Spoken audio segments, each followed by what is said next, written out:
Hey, Ray.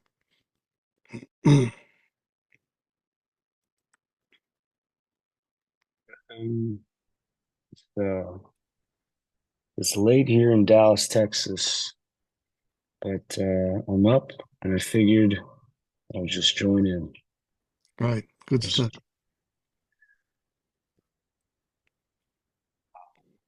How are you doing? Yeah, I'm good.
Mm.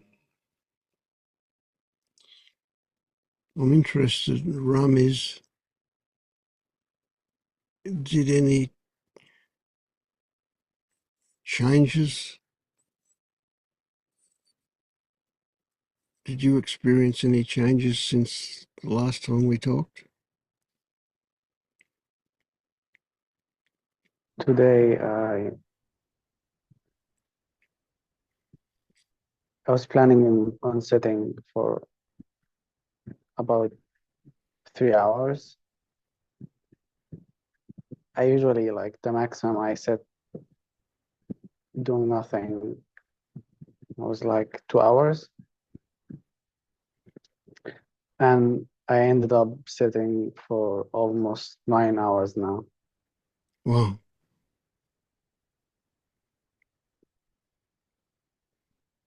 and it was a ride.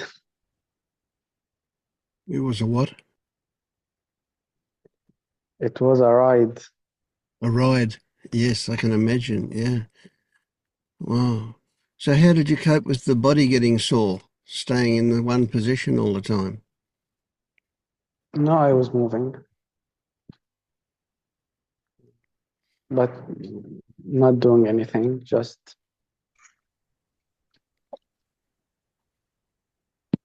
feeling. Mm. And do you do something like that every day? No, but recently I find myself sitting longer. It just feels natural, and Mm.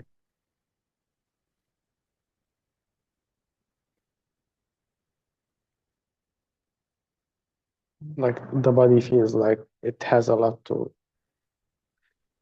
process, whatever. Mm.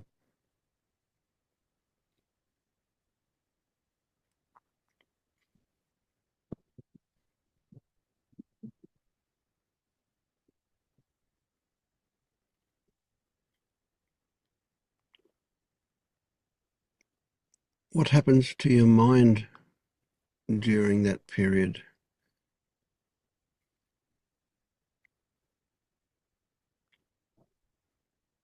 It was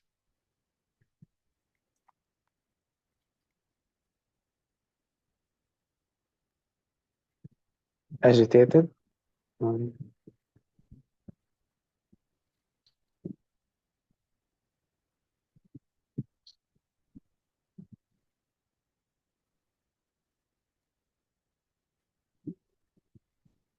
but I didn't feel the need to control it or Hmm. Hmm. So the body was quiet and the mind was noisy. Is that how you would no. describe it? The body was also on fire. Okay, okay.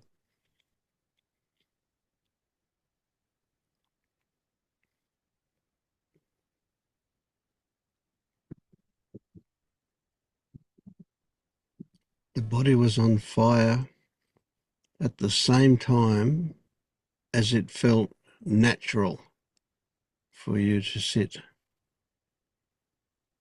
So when you said it felt natural, was that the body you're referring to, or something It undefinable? it was more like there is nothing else I want to do. Hmm. There's nothing else to do. Yep. Or Yep.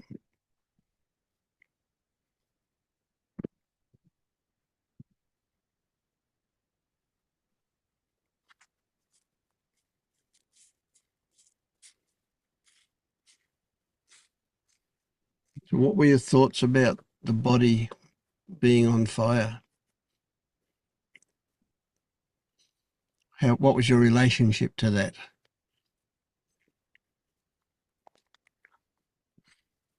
it, there was moment when it felt okay, mm, but there was also a lot of resistance. How did you experience Like that resistance? um,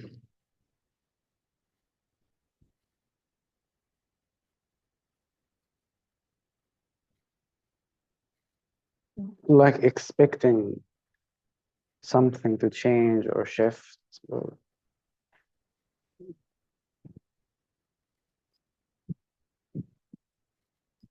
there was a lot of control or attempts to control how the body feels. Mm.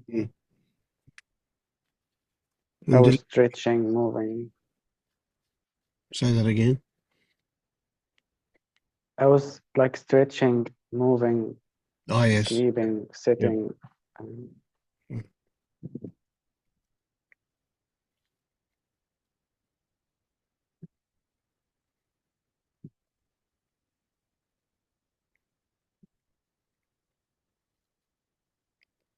So did it feel like the mind was trying to control the body?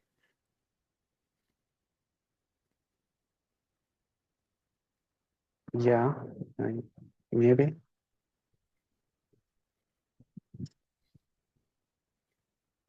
Or well, let's ask it from the other direction. Did it feel like the body was responding to the mind, either one way or another?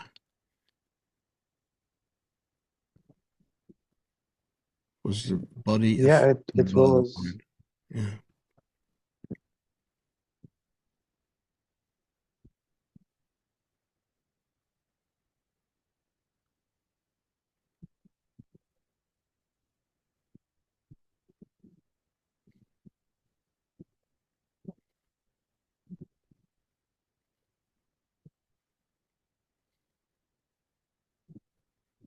And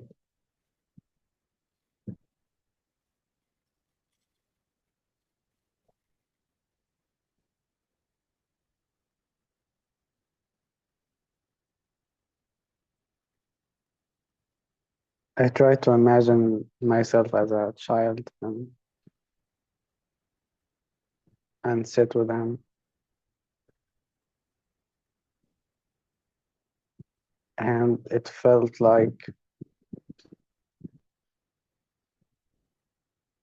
I was doing this for the first time. Hmm.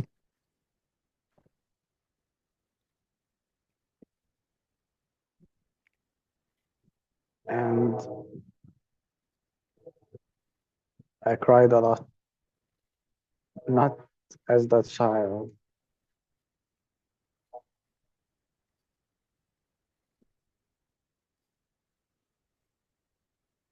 it was almost like that child was sitting with me.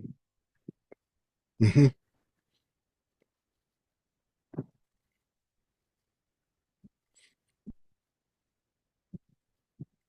But you were still feeling from your perspective, you with the feelings, not from the child's perspective.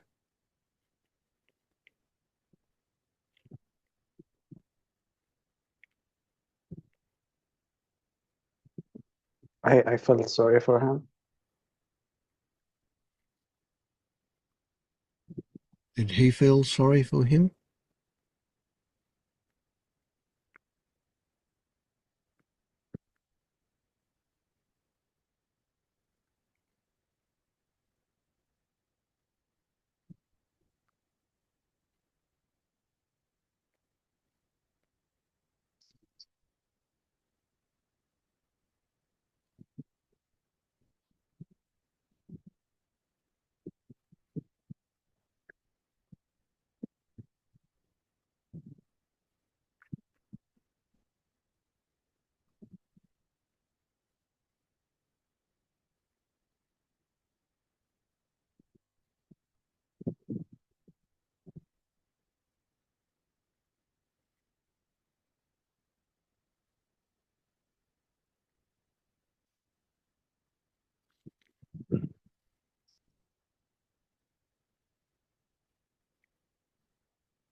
So the next time you have a visit with him, see if you can be a receiver rather than a transmitter. See if you can invite, with feelings, invite him to share his feelings with you, to try and get to understand what they are.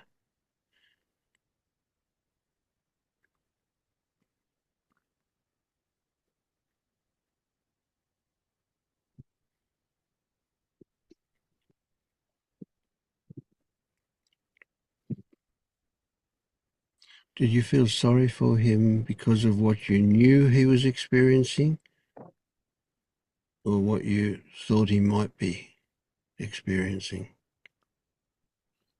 What was the feeling for you?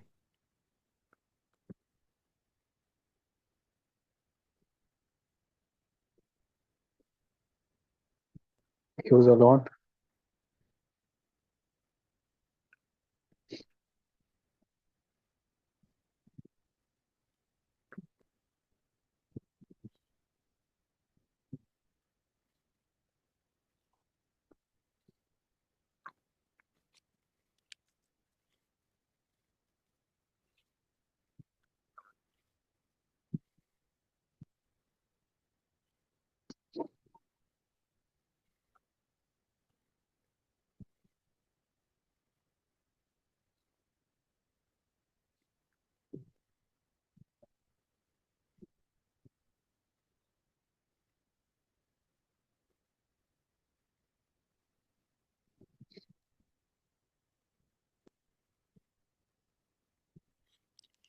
Can you see the circumstances that brought that about?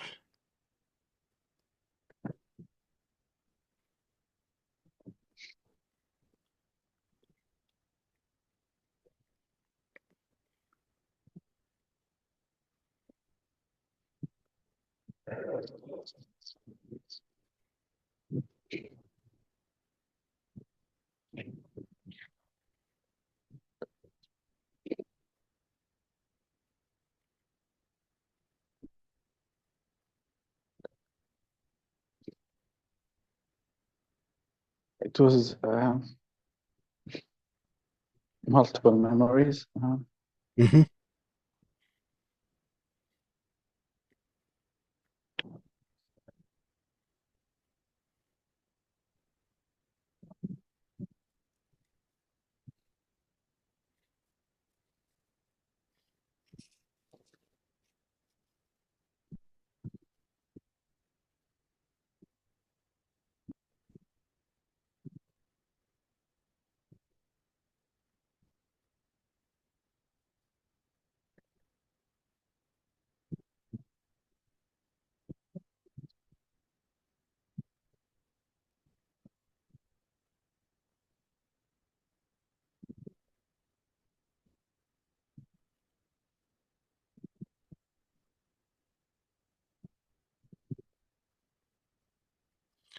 You said he was alone,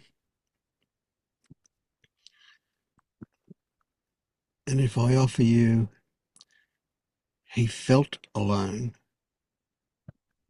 would you say both of those situations were true for him?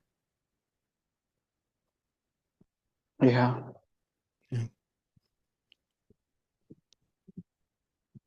And there's not very big a line between feeling alone and feeling lonely. It's a very thin line, eh?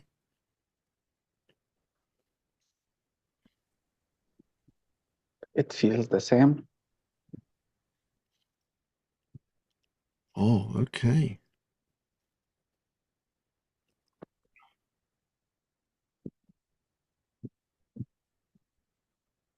Hmm. It can be different. Yeah. So if you see it as the same, that's the way you see it for sure. Yeah.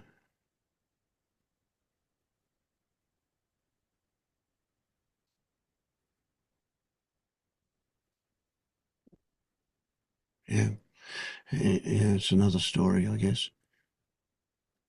But there's no denying the pain that he was feeling.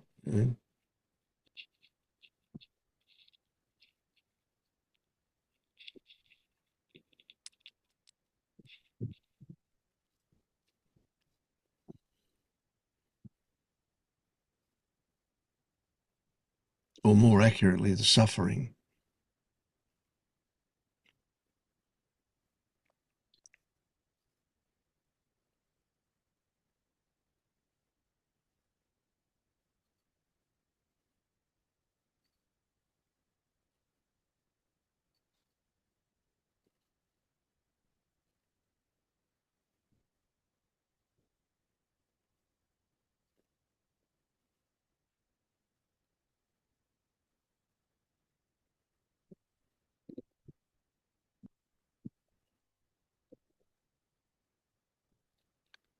So would it be accurate to say that the only thing you could offer him was empathy and comfort?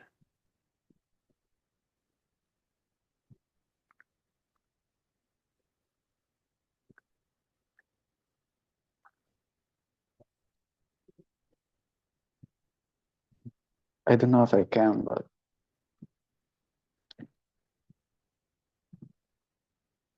but I feel like I can sit with him. Mm. That's huge in itself. That's such a big thing. Yeah. Yeah.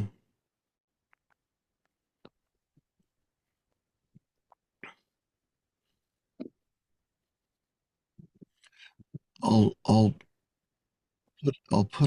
put in the chat the audio, the link to the audio version of the meditation I did on this, which you might find helpful. See, yeah. So yeah, I've had a bit of feedback, and one that rocked my socks actually was in that meditation. I was saying that the adult me can bring back to the child me, the young person, the young me. The adult me can bring a wider perspective, a more balanced perspective, a bigger picture of what was going on than what the child would have had at the time when they were affected by the conditions they were living in. And this person said, I'm not, although I'm, well, I'm paraphrasing, of course, but they were essentially saying, I'm an adult in years, but I don't have the adult perspective to take back to the kid. And that rocked my socks. I thought, wow, that's unexpected and possibly very, very relevant for a lot of people. And so, and the reason I'm mentioning it is I wonder if you felt like you had an adult perspective, you could bring back to the young you who only had a, a very limited perspective about what was going on. So would that be the case? Do you feel like you could bring back an adult perspective, or it's just too early to do that yet? I I don't feel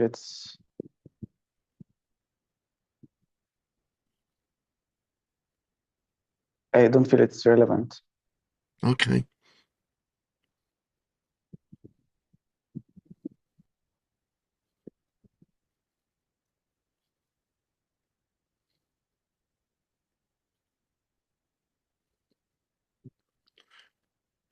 So do you see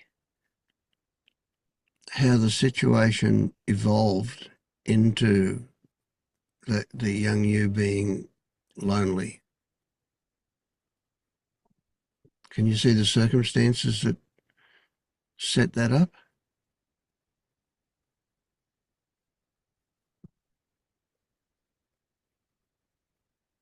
I'm not sure I understand. What do you mean? Well, let's start from an angle of somebody feeling lonely. You know, what are they? What that's a just be have it as a fantasy, if you like. You know, so if you take this person, this lonely person, what is it they're experiencing? What is that? What is that loneliness? How is it? How does it manifest? I mean, we have the physical, which is obviously not a pleasant experience. And then we have that's not really physical or mental, you know, that if there is, let's say, depression involved, it's kind of a bit of both, isn't it? That one, it's a bit of a trick. And then there's the stories that go around and around and around that actually generate the feeling, the unpleasant feeling that we call loneliness. But if you were to look at it without the emotion involved, you would be able to describe circumstances. Right? Circumstances were that we've got this young person, and this young person doesn't play with other kids. He stays by himself, sits in the corner, right? Doesn't talk to the adults. They only tell him to do things all the time. Whatever. Those are what I'm talking about, the circumstances that may have led to the feeling of loneliness. Can you see how that might have occurred? How did young Ramiz get to feel lonely?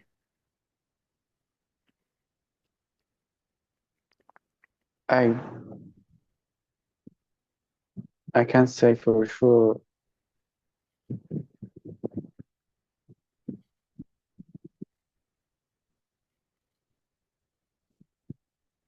I don't know.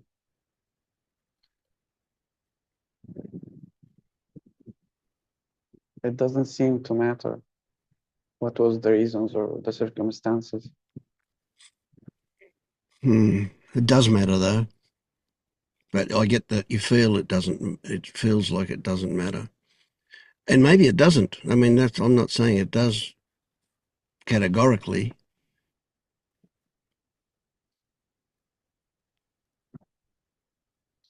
So, but I am interested in why you say it doesn't seem to matter. Is it because we're barking up the wrong tree? Has the loneliness got nothing to do with circumstances? Is it actually loneliness we're talking No, about? I think it was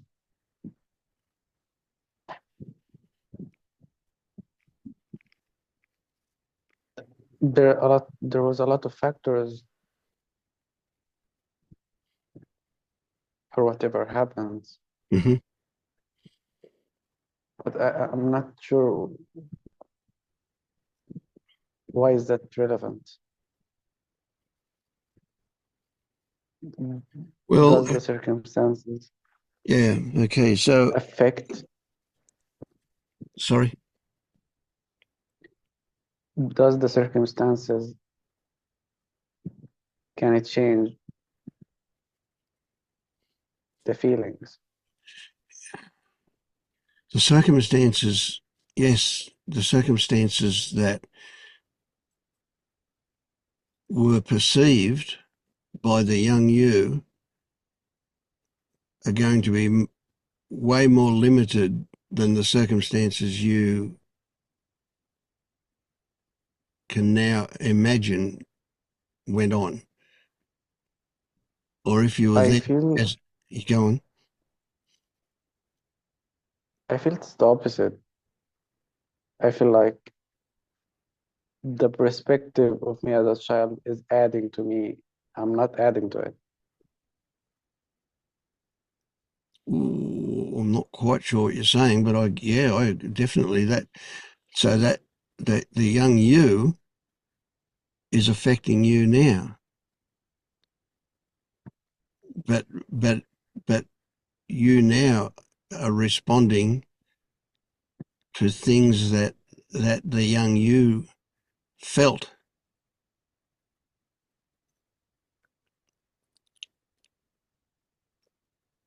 And the young you felt them because of a narrow understanding of what was going on. So I mean, I I talk very don't believe broadly. Yeah, go on. You don't believe? there is a right perspective.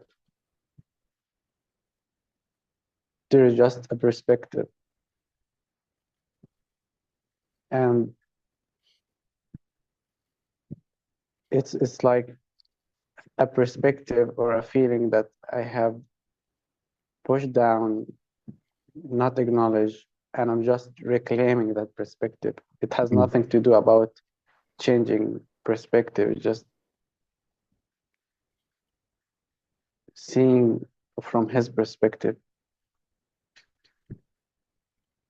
Yep. Okay.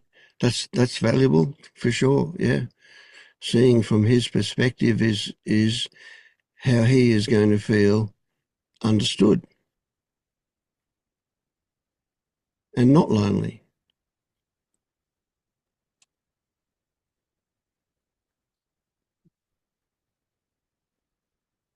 I don't think that would change the interpretation of the circumstances, even if that change the feelings, that Yeah. won't change the So circumstances. so the story I have is that when the let's say the child gets picked on at school, bullied by a bunch of arseholes, but regardless anyway, right? And why do they do that? Why do they do that? They do that because there's something that they can find different about him. Where, it could be his name, could be the fact that he's got red hair. I had red hair as a kid. Could be the fact that he's a bit obese, or anything at all that's different, right? There'll be a bunch of kids who'll pick on him. And they'll pick on him day in and day out, every day at school for a couple of years. Right? That repetition picking on him, right? So what it is we've got from a adult perspective, we can see that it's a bunch of kids that have developed the way they've developed because of their circumstances, who are picking on this young kid constantly, right? But the young kid goes, "Why don't they like me? What's wrong with me? There's something wrong with me. I'm at fault here. I must be causing this to happen." This is the perspective of the young child. And then it feels so bad, so bad, so bad. I've got to stop feeling this way. How can I avoid feeling this way? Right? So a multitude of possibilities turn up to, and usually short-term fixes, so that the young child starts avoiding feeling the shitty feeling that comes with this. You know, whether it be from dissociation to developing a eating habit or what, who knows, you know, like could be anything. But the child will then evolve into an adult that's very, very polished with avoidance behaviour, all to avoid this feeling that they've forgotten about. They don't even remember being bullied at school. They've forgotten about it, but the body hasn't forgotten it. It's a cellular memory. That's the kind of thing that I'm talking about. And when we can go back to the young child and explain to them that it's not your fault. It's not because there's something wrong with you. Sure, you might have been different. Sure, you had something that they chose to pick on, but it says something about them, not about you. So there's an adult perspective shared with the child, and if the child gets it, they can let go of that avoidance behaviour. And that child is in you. And so you can let go of that avoidance behaviour. Well, you do, because you integrate the young child into you. You don't leave him behind. You bring him into the present and you integrate him. And then he becomes part of your presence. And he'll still have a dislike of bullying, no question about that. Or whatever, Personalities don't change that much. But how we respond to it changes. So it does change the feeling. At least that's the story that I've got. Now, I'm not saying it's the right one. I'm interested, always interested in everybody else's story, because there's an infinite amount of variations to all of these things. But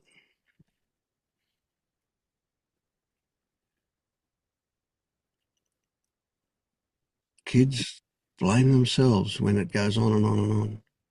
Crazy, but it's the way it is. Something I noticed also.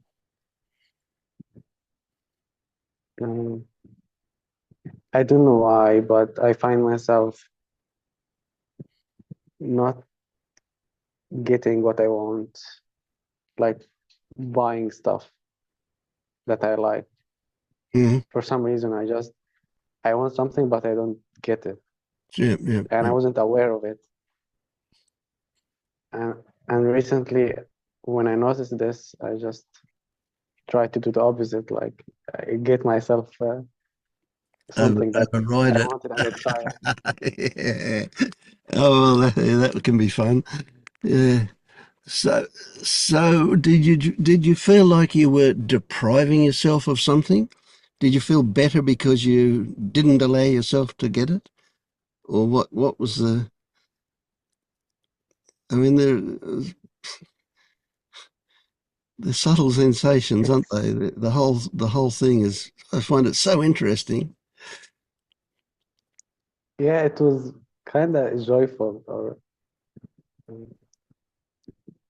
Yeah. It's a bit like the Christian mystic whipping himself with a rope with knots in it until his back's red raw.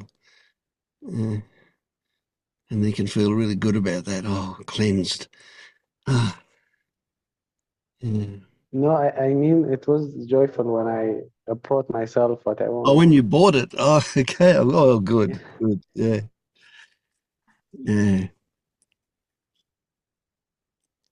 Yeah. These things don't offer up answers straight away often, you've got to kind of hang around and look at it and get friendly with it before you can work out what's going on. Yeah. It's like as a kid, I liked this ice cream, but for some reason I don't buy it for myself.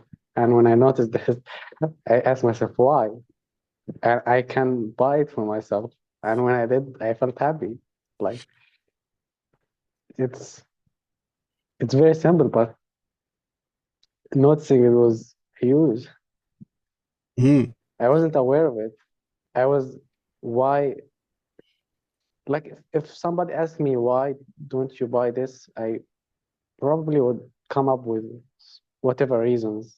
Yeah. Yeah. Why Yeah. not? But you don't know if it'd be the right one. Yeah. Yeah. It sounds, you know what, it sounds very much like Feta 3 stuff to me. It's really interesting. And that's the Feta where rites and rituals kick in. Um, And it's got that flavour of a bit of a ritual there, that to want it and then deny yourself it.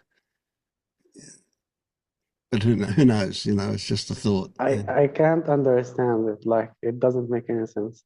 No. But maybe this is was like internalized, like me modeling my dad behaviors towards me.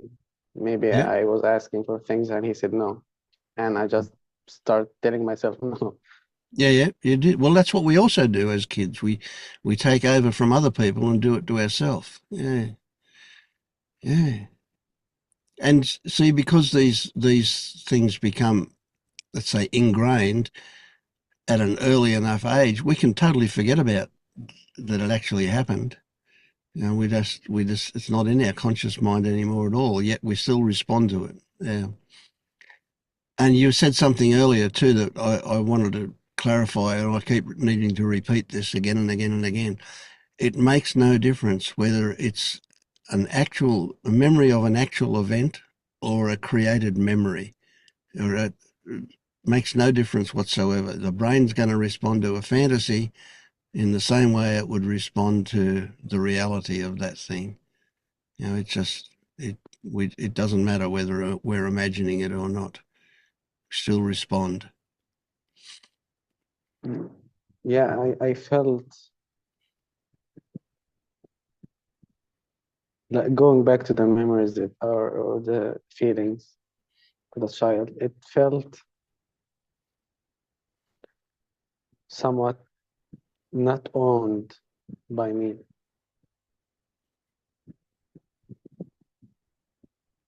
It felt like I might as well. I'm just coming up with this, made up this story in my mind, and I'm just for some reason I'm just feeling it. Mm. Or Well, I would hope when that thought turns up that you recognize at the same time that it makes no difference whether it's made up or not. Right? In yeah, fact, it doesn't. you're going to get access to a lot more stuff that was actual if you don't mind the line between what is actual and what is fantasy, because we'll often actually every single memory that you have is made up. It's constructed, and it doesn't. And we don't store memories at like a single unit of information in somewhere in our brain. We wouldn't have the room for that. No, we create. Every single memory we have is a creation made up by our brain from different parts of the brain. There'll be an audio component and a visual component and a tactile component, and etc. Every bit of it's from a different part of the brain, and it all gets put together in a memory. So yeah,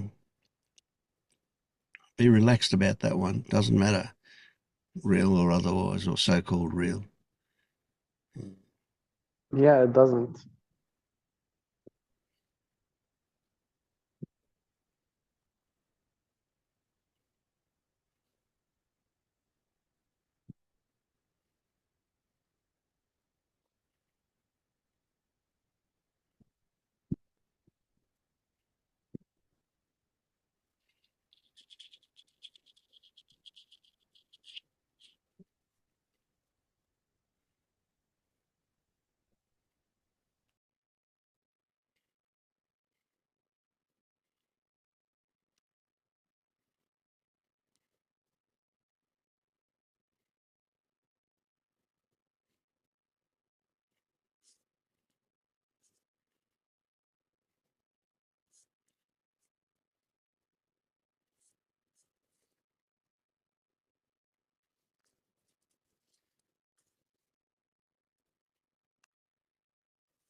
Okay, I want you to picture a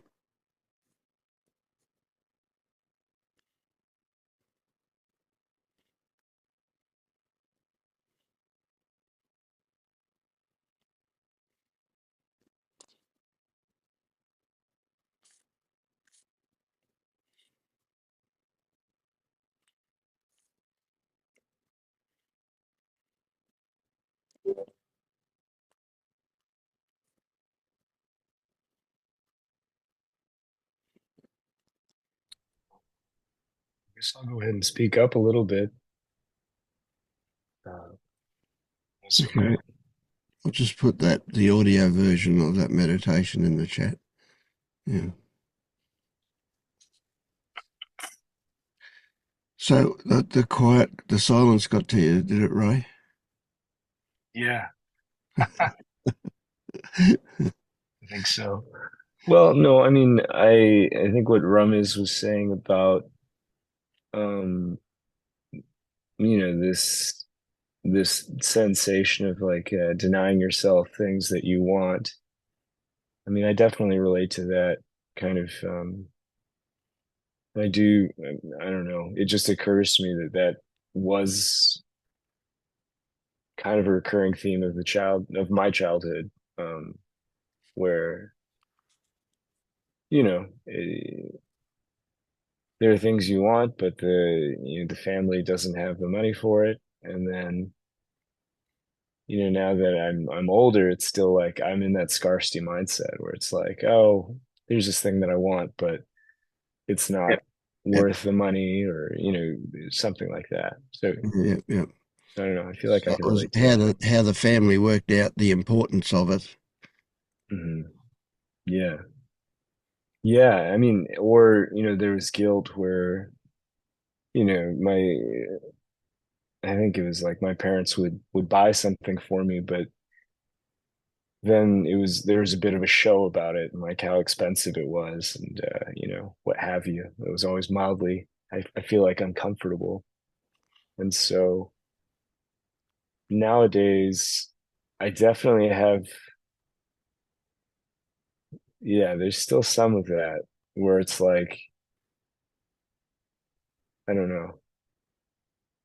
My relationship with like consumerism is something that I'm still working out because I'll go through phases where it's like, you know what, I'm just gonna like buy myself the stuff I want. And then like a week or two later, I'll just be like, I bought all this shit I don't need. Yeah. And I'm feeling extremely guilty about it. And so I'll like try to return it, and whatever I can't return, I just keep and feel guilty about. And it's funny because I'm actually looking around the room right now and I'm just like, yeah, there's a lot of stuff that I have that I'm like, oh, I probably didn't need to buy that. But it Yeah. also like doesn't hurt me, financially too much. So I'm just like, So do you think that uh, part of that might be a kind of a fuck you gesture? You know, you're like, I, I shouldn't buy it, but I'm gonna buy it anyway. I don't know that I would characterize it as like a fuck you gesture so much as a like, this really doesn't matter as much as I think it does. Ah, So I'm okay. just gonna go ahead and buy this. It's Right. I definitely got it sounds so stupid. But I definitely got that way with shoes where it's like if there's a pair of shoes that I sort of like and it's like $50 or less, I'm just gonna buy them. And then if I put them on and I don't like them, I'll either return them if I can, donate them to charity, or I'll love them and wear them, and it's not a big deal.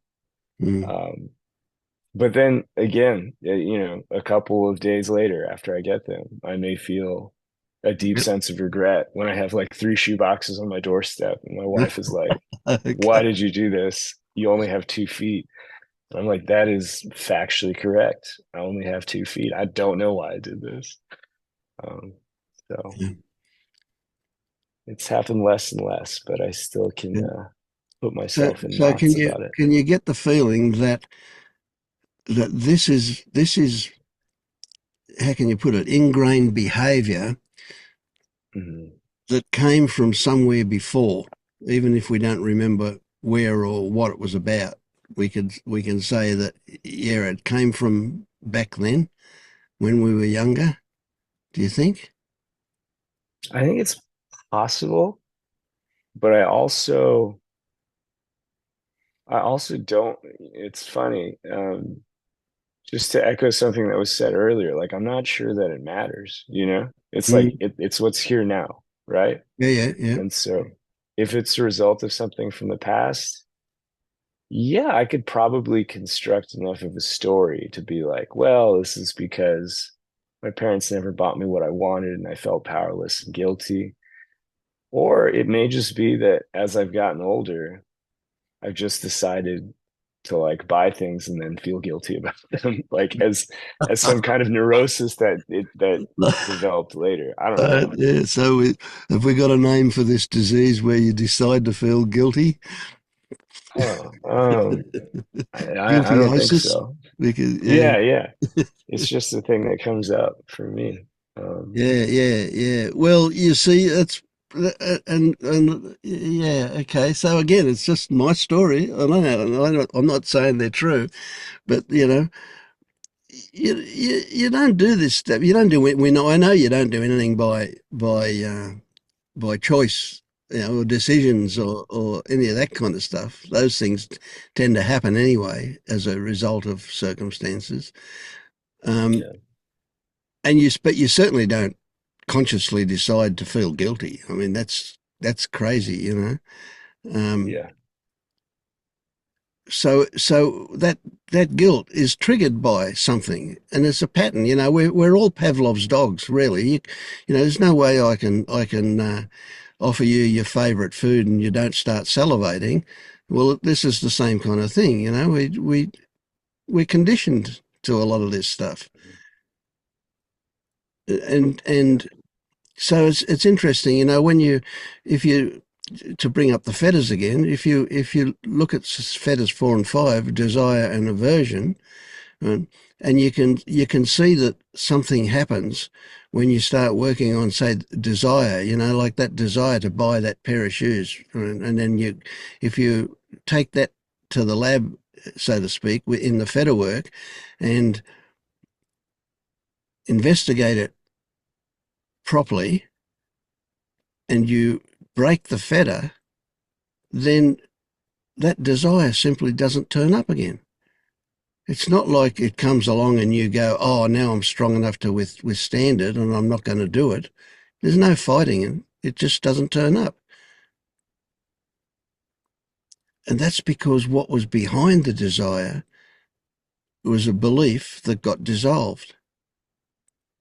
And so although I say to you, this stuff gets conditioned into us when we're young, usually before we remember.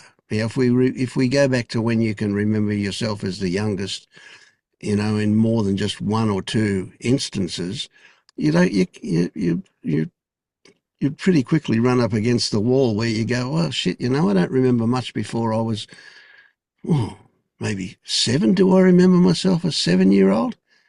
Jesus, I don't.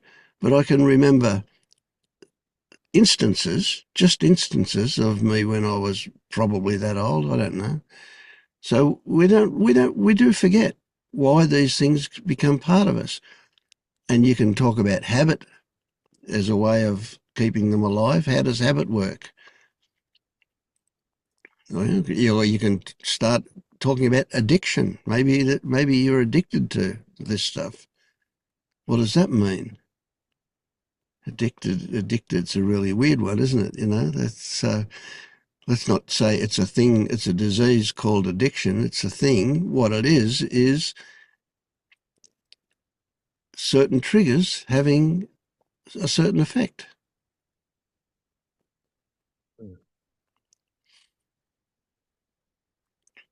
Now, when they're minor things and we go, well, that doesn't cause much discomfort, I can cope with that. Then you go, okay, well, why worry about it? Don't. If it were causing you to get sick or causing you to be poor, if it was a gambling addiction, say, or whatever, um, then there's other reasons to do that. But what's the reason for doing this stuff?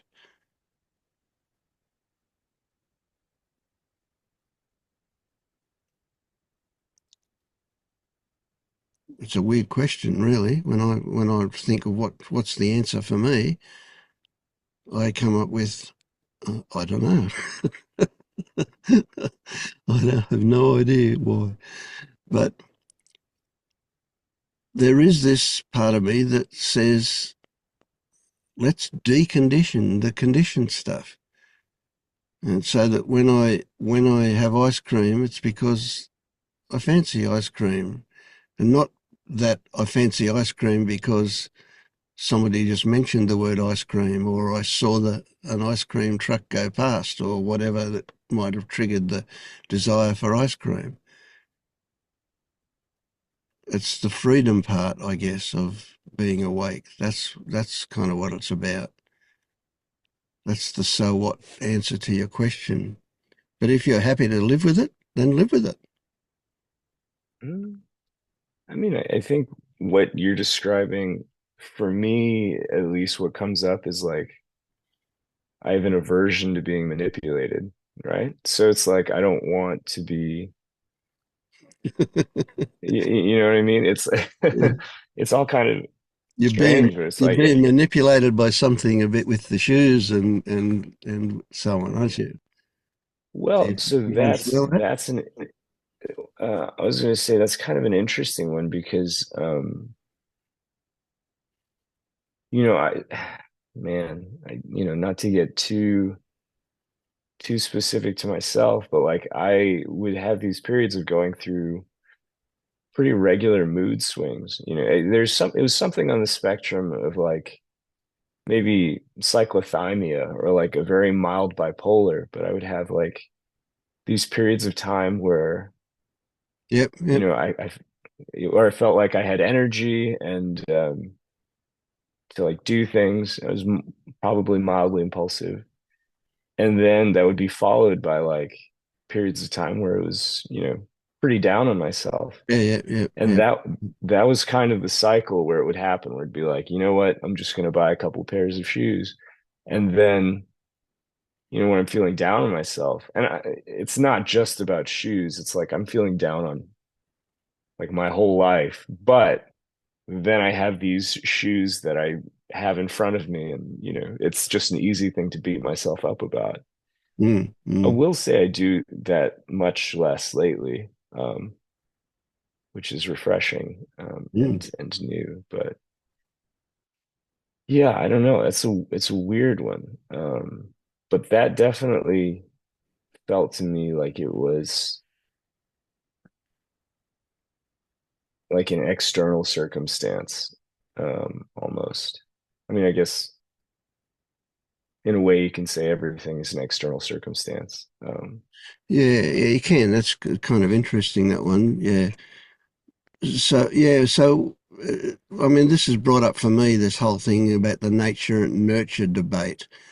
And I must say, because of this particular story that's running at the moment about what I described earlier, I see so much of it. It's such a huge thing. The conditions that we live in, the nurture side of it, not the nature side of it. That so that certainly, I wouldn't discount the effects that our biology has. That if we, especially if we've got a touch of bipolar or something like that, one can presume that there's a DNA not working properly somewhere, and so something's developed. But on the other hand, we can be born with a whole lot of DNA that we don't want, and it never gets triggered. It never gets turned on, that DNA. And then sometimes one does, and all of a sudden we've got cancer because the DNA got turned on. Um, Yeah, so when it comes to what affects us most, I'm very much in the camp at the moment of the way we were brought up, and I'm so much in that camp that I would say I don't think there's ever a child ever been born that didn't suffer as a result of them being a child, because children want to do things that adults don't want them to do all the time. yeah. I mean, I think it's that's nature versus nurture is this debate that's always going to be going on, and I feel like it's just I don't know. I feel like it's impossible to disentangle, right? Because there's interactions and sort of like your genetics may make you more sensitive to a certain type of Absolutely. nurture. Yeah, you definitely can't disentangle them. I Yeah. imagine they're interwoven in a Well, big degree. But so I guess kind of where I land on it right now is just like control the controllables, And so I've got well, my two young children, and I'm just yeah, like, yeah, just yeah. don't mess them up. You can't not mess them up. I know, So, but so yeah. just be relaxed and listen. The best message that you can teach them is to be authentic. Mhm, And then on top of that one, the tricky one is and recognize possible consequences. mhm, So being authentic doesn't mean being spontaneous to the point of causing problems, but it does mean we recognise when we're fooling ourselves. So this is everybody I work with. It's all about stop fooling yourself. That's what it's all about. If we could teach kids to recognise when they're being authentic, that's the best way you could not fuck them up. But if you were really good at it and you really did teach them to be authentic and at the same time um, be easy to get on with and so on, they're going to be weird kids because they're not going to fit into the normal. All the other kids who are not doing that aren't going to appreciate it. So they'll get bullied, you yeah. know. So then, well, we repeat the cycle around and around and around, don't we? Well, I mean, yeah, definitely. Like, I think you're right. Right now, I feel like, well, first of all, it's the first thing you said, like learning to be authentic and recognizing there's consequences to behaviors. I mean, I feel like that is a big part of like, I need to learn how to do that for myself before I can I can teach it to my kids. And that is like for me a huge motivation Yeah, for yeah, doing absolutely. this kind of exploration. Yeah, and And second, you can't delay because they're growing old every minute. They're getting older. exactly. It really, I don't know. Right now, I feel like it really kind of lit the fire where it's like, you better figure this out, like all your stuff. It added some pressure, but I guess it's a good pressure. It's Mm, motivating. mm. Um, One thing you and the mentioned other thing, is, yeah, go sorry, on. go ahead. No, you go. Go. Oh, I was gonna say like I think that between my wife and I, we're hopefully going to teach our kids to walk the line where they can be authentic with themselves, but also recognize when their weirdness might cause them a problem. Yeah, And so good it's stuff. like, Good stuff. Yeah. yeah, it's like you can be weird, but understand that sometimes expressing that weirdness is going to get you in trouble. Yeah, yeah. Well, there's ways to express it that are acceptable and so on. Yeah, yeah, good stuff. I Yeah. like that. Yeah. So, and that's a level of subtlety to the whole thing too. You're kind of in behind the grossness. Yeah, with that. Mhm. That's good stuff. Now, so another one that you mentioned that tweaked a interest spike here was when you said control the controllables. Now, this is a really tricky area, but a really, really good one, a big important one too, and it's part of the whole process. At one level,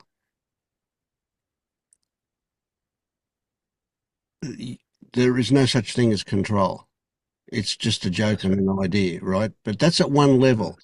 But that doesn't mean that you let your kids run riot and wreck the lolly shop kind of thing. Yeah. Um, so when you step in to do something about that,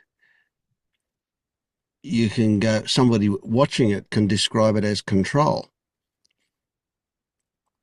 and you think, good, he's controlling his kids. But in actual fact, what happened was when the kids started to run riot, you felt really uncomfortable, and what you did was you took action to ease that discomfort. And that action just happened to be in doing something about the situation that created your discomfort in the first place. So only the person watching the situation would call it control. For you, the actual experience was activity that happened. Yeah, that is also a thing that, I struggle with sometimes, just because like the paradigm of control, like on the one hand, and I think we may have spoken about this before, it doesn't exist. Like there's no such thing as free will. We're not making choices. But on the other hand, it's like society and the conventional world without the paradigm of control Oh, is just, it's like not a functional one, right? Like right. so like it won't fly. And so yes, on the one hand, me teaching my kids to like control their expression of emotion, it's something that I feel driven to do. It's not a choice that I'm making. I just feel driven to do it. And when my child is overcome with, or it feels a strong emotion, they're not necessarily making the choice to be like, well, I'm either going to act out or control myself. They are responding to conditioning that I've imbued them with, right? And they're not really making the choice, but they're just saying like, I don't know. They just kind of, they either respond to it or not. And Yeah, if yeah, they yeah, yeah. Yeah. it, so so so They'll say, I'm not going to buy this pair of shoes. correct, yeah. And so in a way, they're not really making a choice either, but it looks like a choice. Yeah, it does. Just from And the outside, it looks like, and it will always look like. And that's no yeah, problem. And in the beginning, it'll even feel like it's a choice or a decision. But yeah, the reality is that that's just because you're not seeing it in a precisely in enough precise detail. So if you right. can replay it and so on, what you find is that you have stories running that says if this child doesn't learn self-control, and we use those terms because there's no better way to describe what we're talking about. If this child Mhm. doesn't learn to use some self-control, then the consequences could be really bad for it. It could end up in a life of crime and in jail, or worse still, all sorts of possibilities. So we have these stories that it's appropriate that I teach this child that there are consequences. And then Right. when you do what you do to teach them, when you look at it closely, the story about what you're doing, it's a secondary thing, it's like the subtitles in the movie. It's not the action, it's just the words that have been spoken. So what you've actually taught the child is to recognize things, to recognize that they're about to get out of control, to recognize, that to imagine that there'll be possible consequences if that road is the one they go down, and so on. So again, there's just a whole lot of triggering going on, and then responding to that triggering. And this is what we do all day, every day. We get triggered and we respond. We get triggered and we respond.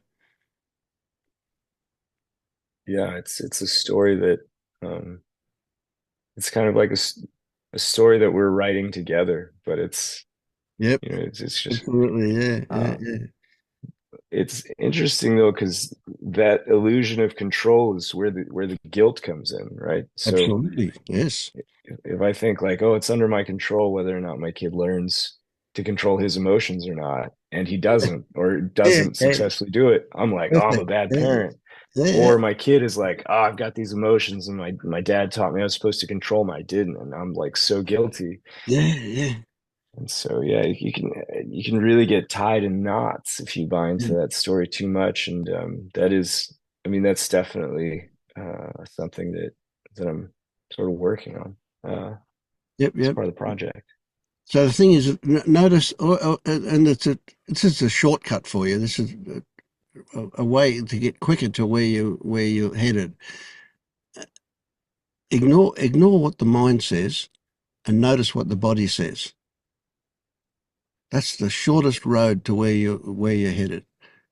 Right? The body speaks to you, and the mind lies to you. The mind's your Donald Trump. It'll just tell you whatever you want to hear. And it sounds good sometimes. It sounds really logical sometimes, and so on. But it's really irrelevant to the story. If you watch what the body's telling you, right, you're down at a deeper level. It's a more subtle level, but you'll get the message a lot quicker there, because you're seeing what's actually going on in the present, whereas the mind is always going to be in the past or the future. So that is actually something that it's rather confounding for me, like listening to to the body. And I was watching some of Pernilla's Yeah, videos, yeah. and she was talking about sort of the body yes and the body no. And the other thing she mentioned was like being with the body or being in the body is not necessarily the same as like the sense field or being with sensation. And either way, I find those things just like impossible to get in touch with. I'm just like uh I'm just bewildered by that, I guess. Yeah. Well, see, that's because, and bewilderment is a mental thing, right? So Mm, you're getting bewildered because you're trying to work it out in your mind. And what she's mm, saying is, don't use your mind. What are you feeling? Where are you feeling it? What does it feel like? Is it changing? All the time. It's coming back to that really simple thing. And the mind goes, nah, too simple. You hick. You know, mm. we've got to complicate Yeah. this issue. And the mind always overcomplicates it. Yeah, I mean, yeah. You come back, So, go on. sorry. I was just gonna say that's kind of the project where it's like I want to get in touch with the body yes or the body no. I feel like I don't know. Yeah, that sounds lovely. But then the question really becomes like, how do I do this? And Okay. So it's not something you've ever experienced, a body yes or a body no. I was just talking with a friend about this earlier today, and no, it's not something I don't feel confident that it's something that I've experienced. And part of the reason why I'm skeptical of it in general is because I've had an experience where I felt compelled to do something that I like that wasn't good for me, you know? And Mm. so yeah, and there's a question like, okay, well, something is saying yes to that experience. It probably wasn't a body yes because I recognize that maybe that wasn't the best thing for me. But like the body mind in general, like created the compulsion to go do this thing. Oh, And yeah. so Yeah, I get it. Yeah, I know when why. Yeah, yeah. yeah, Okay, so that immediately takes us again down to a more subtle level. And so, like I said about your thoughts, the time you're going to come to a time where your thoughts are going to be useful, right? But what we've done is we've recognized the difference between the bullshit thoughts and the useful thoughts, right? So, but at the moment, let's treat all the thoughts as bullshit thoughts. Now, same thing with the body. How will the body speak to us? The body speaks to us with sensations, right? And no sensation exists by itself. Every sensation has got stories hanging off it, right? And that's what we call a feeling. A feeling is sensation with stories. And those stories are how can I put it, what direct the sensation. So the sensation appears to be telling us something, but it's not the sensation that does that. It's the stories that are hanging off it that do that. So when you listen to your body, there's a certain flavor that it will use when it talks to you. the thoughts will turn up much softer and with like a question mark at the end rather than an exclamation mark. And so they offer possibilities. That's the kind of thoughts that are a reflection of your intuition. And when we're talking about intuition, we're talking about what the body is saying. And you can experience a body know, by simply getting really tight and hug yourself and pull yourself into a tight little knot and get as small as you can inside and grit your teeth and clench your buttocks and curl up your toes and your fingers and get into that really, really tight place. And that's no. Now that's an extreme no, but that's definitely a body no. Now that's the reaction of a body no. And then you can go the other way and you can go out. So you can fill the lungs and spread your chest and your shoulders back and your arms out to the side. And you can feel loose and let your toes, let your fingers stretch up and then relax. And you can go, ah, yes. And that's a body yes. Now, of course, they're fairly extremes of the body yes, body no stuff.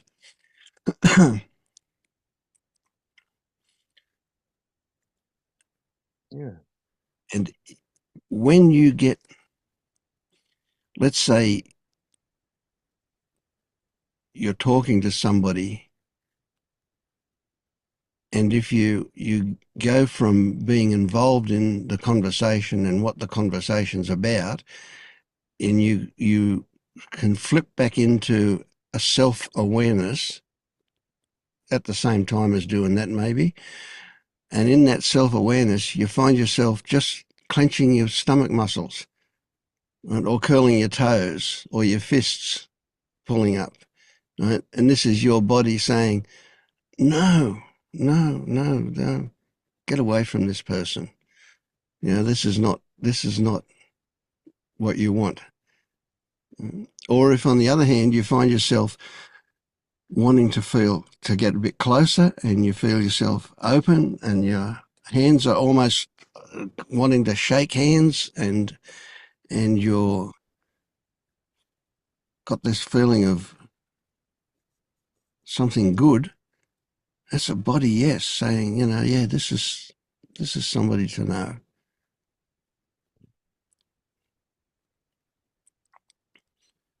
Yeah, I think that hmm, I don't know. There's a part of me that's just like there's a lot of doubt surrounding that for me Yeah, where I'm I get like, it. Yeah, so it's something I you've don't got know to that I've ever experience. felt that. Yeah. Okay, so try this. Next time you come home from being out, whether you go to work or come back from the shops, or it doesn't matter. Next time you come home and your kids are there, and how old are your kids? They're 2.5 and 4.5. Oh, great, great. Okay, they're still at a spontaneous age. Beautiful. Right. So you come home, and what are they going to do? They're going to run up to you, aren't they? They're going to be Yeah. excited to see you. Watch what your body does when that's happening. And I'll guarantee you that'll be a body yes. All right. I'll have to pay attention. I'll be picking them up from school tomorrow. Yep. Um, Even I when you're always get a sitting big there waiting reaction. for them to come, watch what your body's doing. Yeah. Yeah. And then the other one was a bit harder, the body no thing. You know, you've got to wait for someone to abuse you, you know, or somebody to behave aggressively around you, and watch what your body does then, you know, and you might have to restrain yourself so you don't punch him or whatever. Who Mm. knows how far it goes, but yeah. Now the Feel- body never lies is true, but the body can tell the truth about a lie. So the body is going to respond according to what it's been taught to believe. And if it's been taught a lie, then it will respond to a lie. Right? And for an example of that, a classic example of that for us is this feeling of a self. You know, some people call it a sense of self, a feeling of a self. We believe it, but it's a lie. But our body tells us it's true because it believes it's true, because it's been conditioned to believe it's true. So the body doesn't lie, but it can tell a lie if it believes the lie is true. Because the body responds before the mind gets involved. And when the mind gets involved, that'll often change what the body's experiencing. But yeah, that initial half a millisecond before the mind turns up, the body will be already responding. Have you seen that experiment, that research where they put a bloke in an MRI machine and then they ask him to do something left or right or whatever, and the bloke who's watching his brainwave patterns knows what he's going to do seconds before he knows what he's going to do. Have you seen that one? Yeah, I've read about it, but I haven't actually read the study itself. Well, it's classic. It's just a classic example of the body knowing and the mind coming along and saying, yeah, oh, yeah, I knew that all the time. Yeah, that's the mind for you. Yeah. Another one you might like is they've done like the split brain studies. Yep. Where one half of the body doesn't really know what the other half is doing, and if you give it the chance, it'll make up all kinds of stories about why it did something. Yeah, that's a crazy one, that one, isn't it? Yeah, I love it. Yeah. And some of the weirdest stories that the left brain will come up with to explain why the right brain did something, to justify. Yeah. But kind of where the doubt piece comes in for me is if I have a body know, or if I feel uncomfortable when speaking to somebody, I think there's a lot of conditioning for me to feel uncomfortable in any social situation, and so it's like when I feel that body know, my first instinct is to not trust it because I'm just like, yeah. It's maladaptive. Yeah. So maybe that's So part of the how do reason you why I don't use the trust body know? That's another question. In what way would you use it? Why would you even want to know about it? it. It's an additional thing you've got that says you don't have to rely entirely on the brain, on the mind, to work out something. It means you can look at much more subtle cues. So your body will notice things about somebody else that you don't realize you're noticing. You're not going to consciously focus on a whole lot of things about them, the way they're moving their hands or their eyes or their smells or whatever. They just pass us by at an unconscious level, but your body notices them. Yeah. I think I could see that being but yeah, I mean, oh man, I guess I've always thought of that sort of that level of intuition as being the mind, though. Like I think like that's just kind of what I'm used to. Like in psychology, they're like there's I forget what it's called. I think it's like a schema where there's some level of cognition, or at least this is the way I learned it, where you're observing kind of the whole situation in that way, and that can lead to the intuition of like something is off with this person or like this situation. And so like I've definitely been led to believe that that's more of like a mental or a mental intuition, and that I get maybe now it's like that's kind of why Mm. the whole concept is a bit sketchy to me because I'm like, I don't know if Yeah, I yeah, can yeah. trust the mind on things Well, like it's, that. well, you should look at those things for sure. Yeah. Hmm. No, I agree with you. You can't separate the mind and the body. You know, the mind is the body, and the body is the mind as well. But yeah, so no, they are intertwined. And I'm not saying that you're going to always do it. What I'm saying is that in the beginning, you know, a lot of the gross things that we've learned lead us astray, and they almost 100% come from the mind. And so what we've simply got to do is learn discrimination. So already tonight we've been talking about stuff that's at a deeper level than the superficial level that we've come from. So when we were a seeker, we were operating pretty much at the superficial level. But now when we start to debunk some of these delusions, then we start getting down to a deeper level and seeing things at a more subtle level. And so we will get to the point where the mind becomes this amazing thing, absolutely amazing thing, but it still habitually leads us astray from time to time. Um, or it's involved in what leads us astray. So a lot of this stuff that we've been talking about with our younger selves is the stuff that, well, it's kind of not in the mind because it's been forgotten, but it's still there. It still causes us to want shoes and want to do the right thing and whatever. Yeah. Yeah. Huh. Uh, it's interesting. I mean, what you said before, which I also think is true, is that any memory, any memory is of the mind, basically. But I also hear that what you're saying is that in dealing with the stuff that's your younger self, it's almost like a body memory, right? It's Yeah, something yeah, that, yeah, for sure. It is. It is. Yeah. Because you can't think of it in the mind. You can't get your mind back there.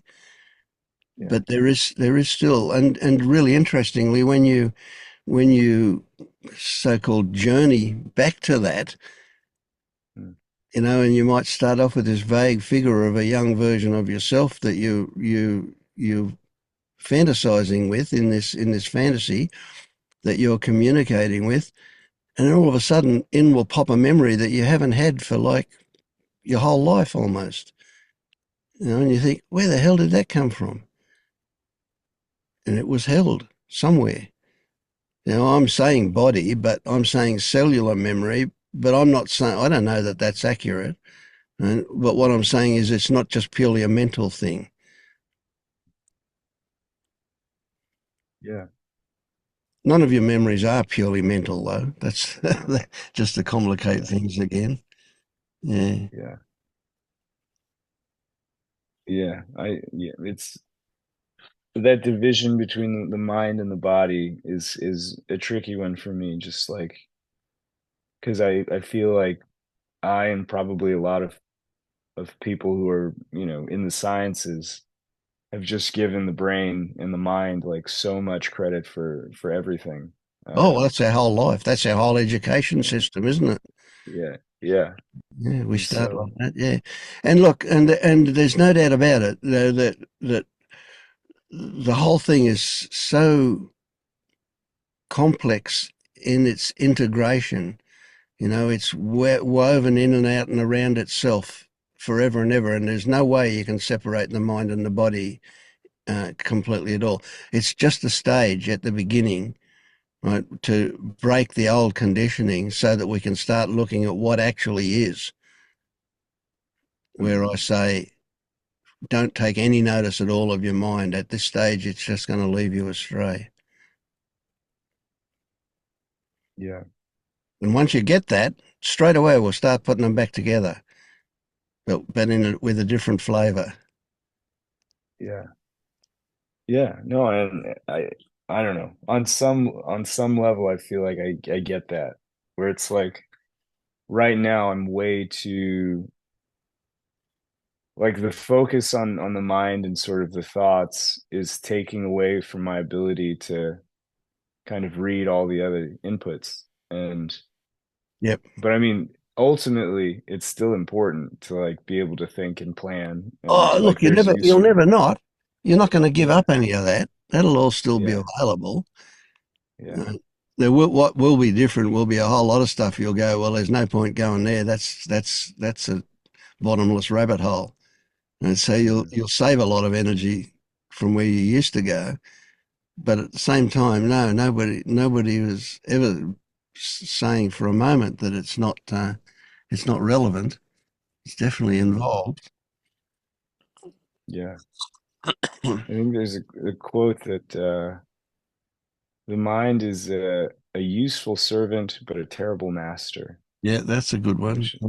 which is maybe oversimplifying, but oh, wait, so I have one more question, I guess, and I'll let somebody else go because if somebody else is wanting to say something, I don't want to monopolize the time. But Somebody else um, is more important than you, eh? maybe I don't know. I just want to be considerate. Yeah, we can unpack all that stuff later, I guess. But so this is a very practical question, which is that like I'm trying to get sort of into the body sense. Um, that is something that I'm kind of like, oh man, I really want to work on that. But I recently developed a condition of like chronic urticaria, which basically means that I have these intermittent attacks where my body just gets like covered in hives, Yep. which is just like furiously itchy, just on like all these random patches of my body. And when that happens, I'm not totally sure what, if anything, to do about it. And I was just curious if you have any thoughts on Oh like, man, yeah. Look, I don't have that condition, but yeah, um, oh God, now,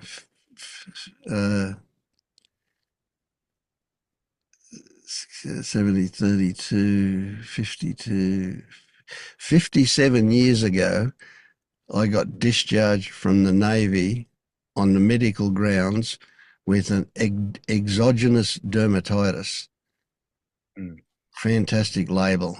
They still don't know what it is. And, but I tell you, I know about itching. I know about that mhm, stuff. Yeah. And what to do. Well, you know, one thing I've discovered is that I can get great relief from the itching under a super hot shower.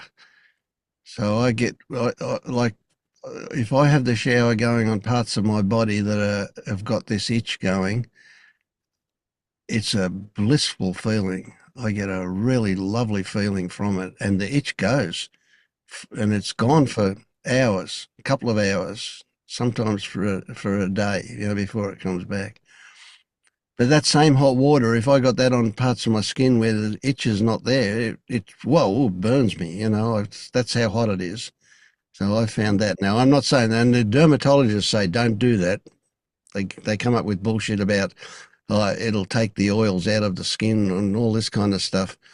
They were, yeah, and then they give me the same ointment that they were giving me 50 years ago to fix things. The same yeah, um, cortisone ointment that mm, doesn't really work. Doesn't do anything much.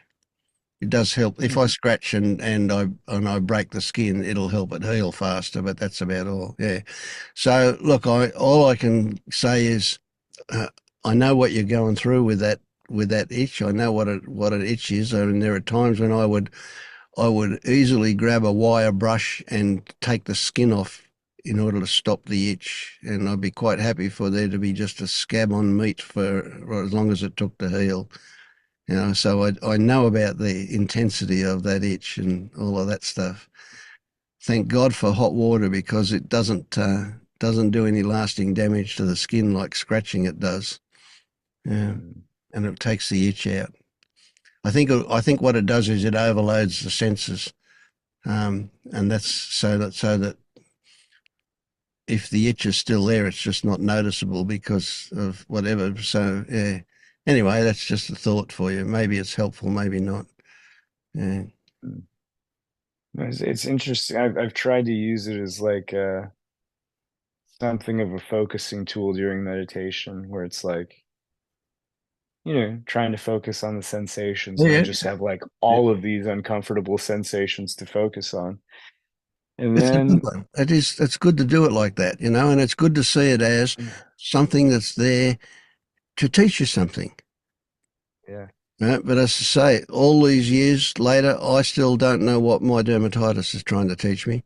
But see, I've just come out of about a 2 year period where I didn't have any of it, and Mm. then a few months ago, back it came. I have no idea why.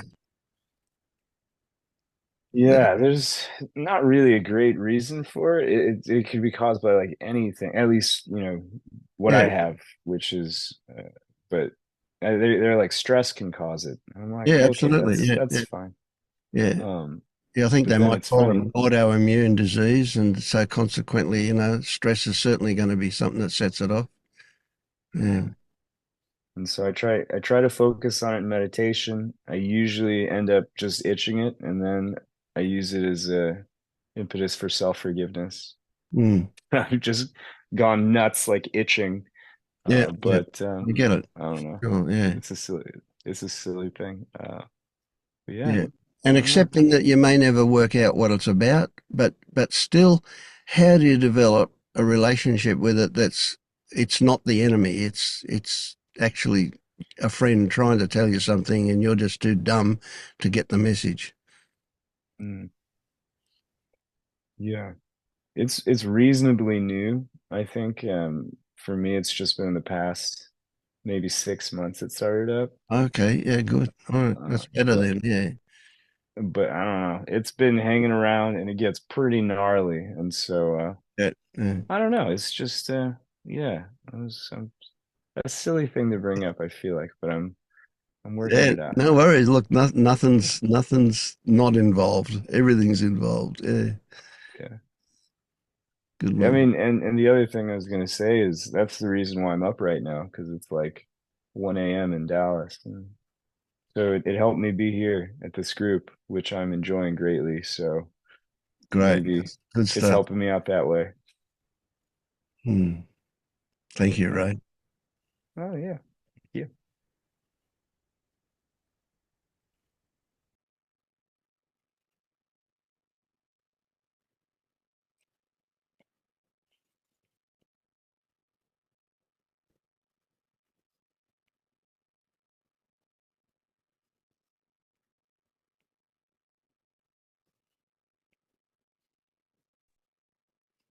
Ray, just want to shoot in here that I have an autoimmune disease, and it might be a good idea to kind of explore a bit with your diet as well. So my autoimmune disease gets triggered by stress, definitely, but uh, gluten, for example, also triggers an attack.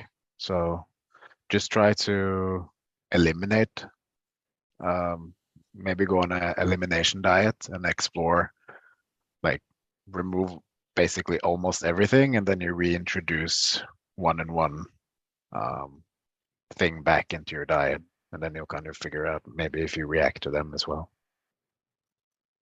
It's Yes, just that is good advice. I may give that a shot. Yeah, thank you. Thank you for that. yeah, yeah, no worries.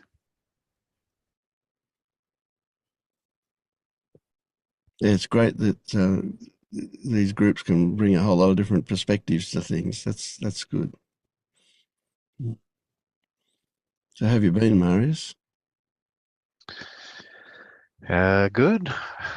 Trying to stay awake, I guess.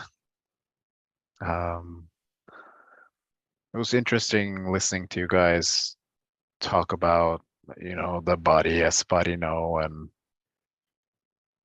I've asked you before how to kind of navigate life, um, where which made me kind of want to tune into my body yes, body no more. But I also hear what Ray says, which I also kind of feel is difficult, is I think I have a lot of conditioning that is making my body say yes and no to maybe the wrong things.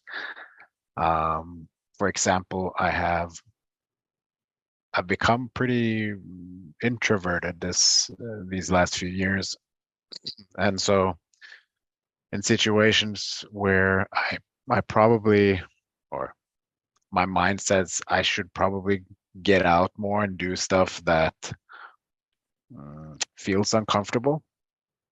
So my body says no, but my mind is kind of saying, well, then you're probably going to be isolated for the rest of your life if you don't challenge this, right? So that's just one example, but it's difficult because,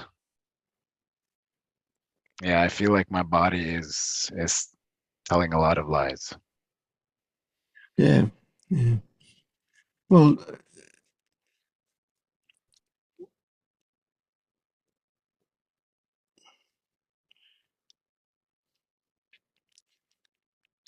I wouldn't say it as telling lies.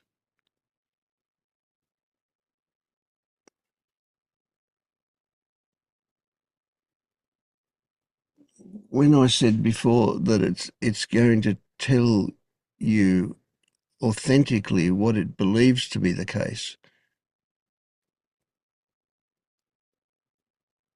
if you look at it from that perspective, would it be that it's appropriate what it's telling you? Well, that's a good question. From one perspective, I guess it is, but from the mind wants to say from a functional perspective, Exactly. it's a lie. And what did you just say? Yeah, from the mind's perspective. Yes. So Yeah, the body's telling you one thing and the mind is telling you something else. yeah, And the mind is the manipulator, the master manipulator here. So in order to get you to do what it wants to do, it's going to discount what the body's doing, isn't it? yeah, It's going to say, see, listen, look at this. These are the reasons why. It's fake news. It's fake news. yeah, Yeah. Um, tricky yeah. stuff. Tricky stuff. Yeah. I can give you So, another example. Maybe so I I I have been going to these, well, I actually used to facilitate men's circles before, and then I stopped doing that for a while, and then but I kept going, attending another circle with some friends. But I've had an aversion um, for doing that, or for keep doing that the last couple of months, where um, on one side, because the the people in that group are kind of a part of my let's say more spiritual past, where where most of them have like a kind of new age perspective to life, mhm. which I don't believe anymore. And but I noticed that when I'm around them, I kind of get sucked back into an old identity in a way. Mhm. So my body feels like it says, no, I shouldn't be going there anymore. I should kind of keep my distance until I've, let's say, rooted myself more in whatever Yeah, this is. yeah, you get the story. Yeah, Yeah. yeah. But another side says, then you'll probably lose contact with these people as well, which they're nice. They're nice people. They're just have a different view than I have, you know. Mm. Okay, so that that your view is different is something that evolved or something that you Yes, discovered. evolved, Right. definitely. Yeah. So somehow, as part of that group, you found yourself a little distanced because of this new perspective Yes, you picked up somewhere that makes more sense to you than that one that did, yes. or And that also, one does at the moment. Yeah. Yeah. You yeah, go. and I also just want to add that when sharing my new perspective, um, it, it, it, I've had some of them get triggered by it. Mm. So it kind of feels like, okay, I don't want it Yeah. to share. You don't want to make it uncomfortable for them or Yeah, yourself. I get that. yeah, Yeah. yeah, And of course, if that new perspective is along the lines of this stuff, then of course they're going to get triggered because that's a defensive response, isn't it? And if yeah, you're going to bring their world down around their ears, well, they don't feel safe about to let that happen yet yeah, because they haven't got the foundation sorted out. Yeah. Okay. This is an age-old problem. Of course, it's an age-old problem with all of us. So whether those friends are like your friends or whether they're, well, of whatever belief system that they currently hold, we live in a world full of people that are not like ourselves. That's just about a basic reality. Um, you go out and pick anybody you like, any of your best friends, and tell them that they don't have control, and they're going to slap you or something. Yeah. So you can't tell them yeah, that. You can't. You can't. It's not our place to wake people up that are not awake. If somebody is a seeker and they ask for help, great. That's your only time that you are able to help. Yet I do remember very clearly the obsession with wanting to wake up the whole world because it really needed it. yeah. Yes, yeah, it's a I've big been one. there. Yeah, What's difficult about it is they identify as like really as seekers, and they are like um they really are after the truth. But yeah, then when I yeah. when I share this stuff, it seems like they're not. So it's yeah, it's difficult. Mm. You will get better at working out where you can be of help to them, but it's Yeah, almost surreptitiously, you're kind of like you can't let them know that you're doing that, otherwise they'll, yeah. Anyway, um, but that's a perfectly reasonable situation. But what you told me before, well, it could be reasonable depending on how you see it. So as a what was the word that you used? How did you describe yourself? You're more of a recluse. No, you didn't say recluse, did you? What was the word you used? introvert.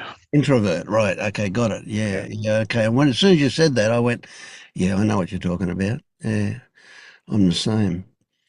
And when I tell people I'm actually a shy person, they just can't get it. There's yeah. It's weird because I can come to these groups where I feel like people are authentic, and I don't have a problem with it. But as soon as I get out into society, then I become very introverted. So yeah, yeah, yeah, yeah. I suspect I can only really base it on my own experience, and that too will pass, is what I say from that. That's just something. You're the one of the biggest learnings that we don't kind of approach directly here is how do we live in a society that's not awake? Yeah. And it's a real thing. It's a very, very real thing. Um, and what you'll see when as you settle into this a bit more is that they're all actually all really good people, even no matter what their political beliefs or their propensity for killing animals or whatever it is. They're still good people in some ways. You know, Yeah. they just do stupid things, and that's easily seen to be the result of their conditioning. Yeah. Yeah, and there is I noticed a tendency in me where there is a subtle judgment also. Yes, And, yes, yes. and yeah, and I and I feel guilty for that when I Oh, no, catch don't feel myself guilty judging. for it. No, you don't feel guilty. Yeah, you go, great, this is great, because you saw it. For Christ's Yeah, sake, you saw it happening. Yeah, so when somebody says something to you and you get a little bit of a head swell and you see it, doesn't mean you don't get the head swell. It yeah, just means that it comes from a different place. Um, so yeah, yeah, yeah, no, don't judge yourself for that. It's a it's a it's a brilliant, it's like somebody pricking you with a needle. It's a brilliant little example of, oh, okay, there's a bit of selfing going on there. mm, You know, so you yeah, see that, and then if you then go, oh, well, I shouldn't have judged them. That's another judgment, another bit yeah, of selfing. Isn't this working out great? I'm seeing all this selfing happening. Yeah. yeah, No, it really, you got to look forward for those things, mate. You'll be looking for them sooner or later, not in the too distant future. You'll be waiting for a bit of shit to happen just to see what goes on. Yeah. yeah. So there is a tendency, and some people can feel loneliness, and well, maybe loneliness isn't quite the right way to put it, although maybe there's no difference to say isolation. Um, And it is definitely one of the values of these groups. This is part of the reason why I wanted to get these things going, because there's just it is a lonely business, this seeking business.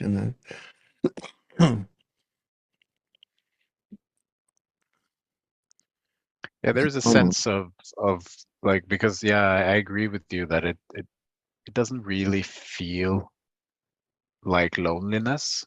And that's why I use the word isolation, Mm. because I'm content in a way, Yep. but there is a underlying feeling that,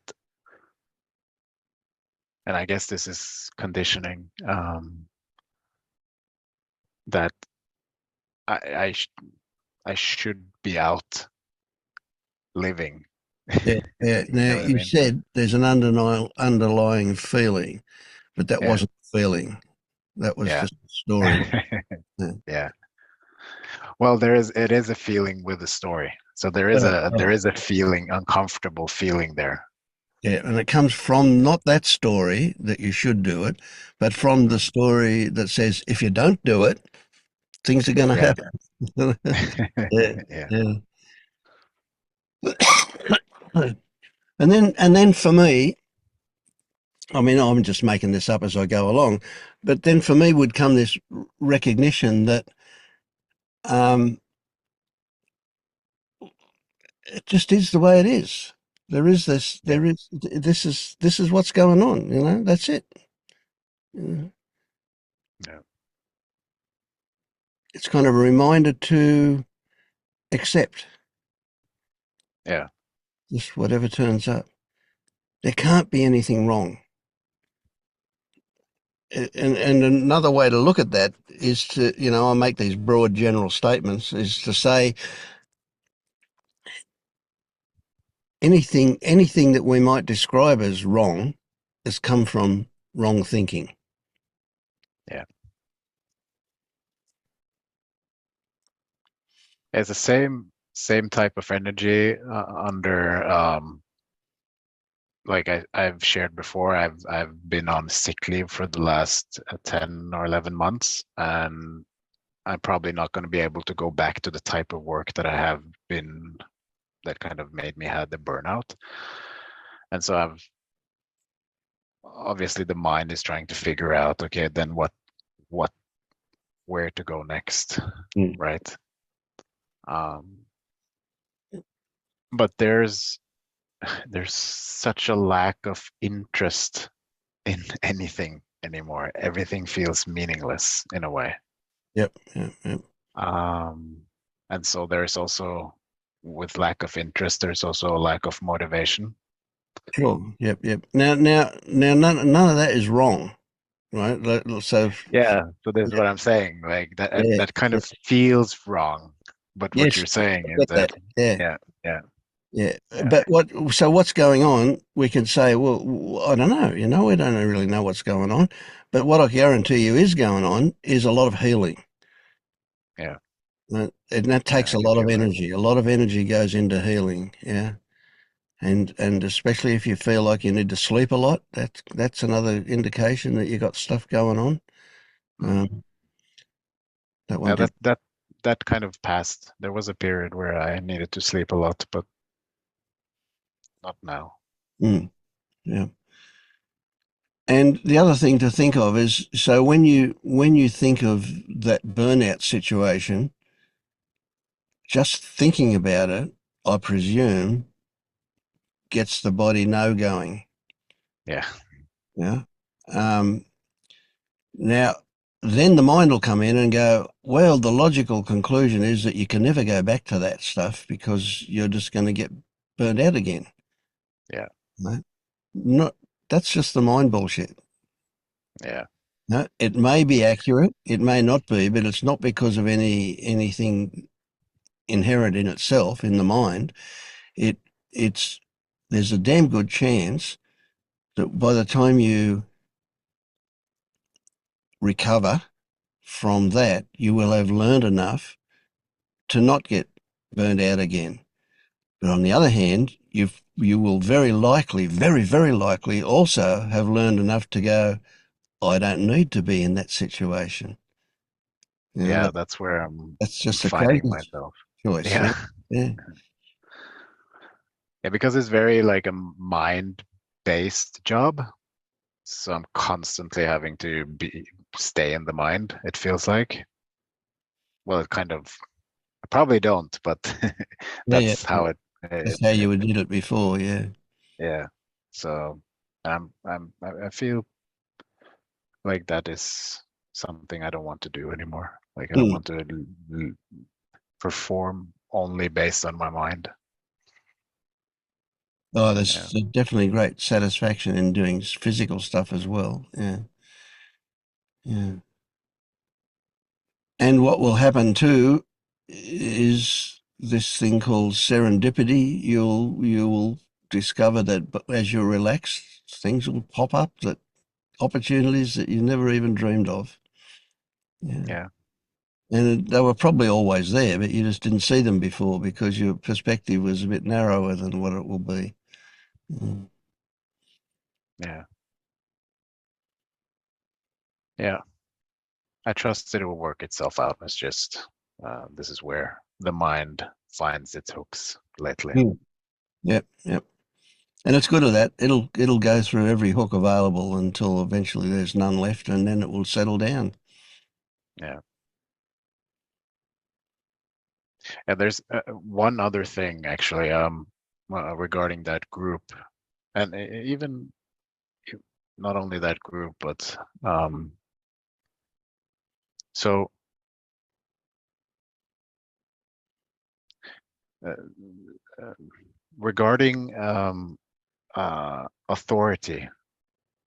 Um, let's let's say I'm in a group sharing something vulnerable about some situation that I actually don't have an answer to myself, and actually maybe not be in total contact with what is going on. So I'm just sharing kind of a surface level of something I'm going through. And there is a person in the group who I kind of see as a wise person, or kind of look up to in a way, or give some sort of authority to. And they suggest a story, their interpretation of what is happening when listening to me. I find it very easy and comfortable to just buy their story, and then that becomes my truth.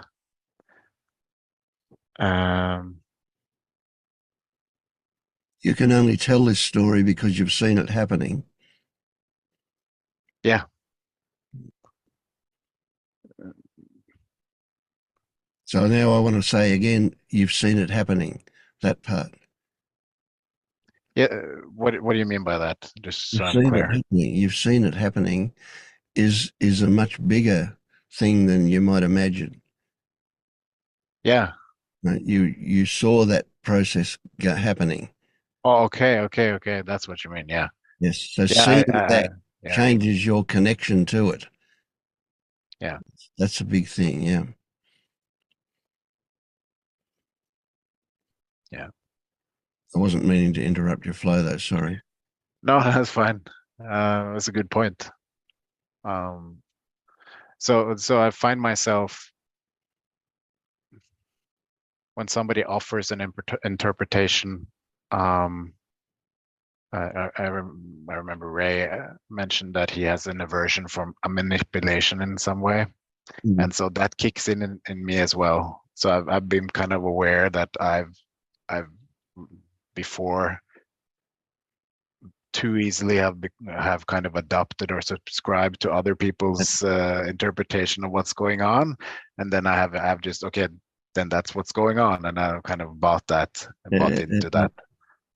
And now And the other then extreme, now you reject it too easily. yes, yeah, Yeah. And you I don't see believe that happening anything. as well. Yeah, Yeah.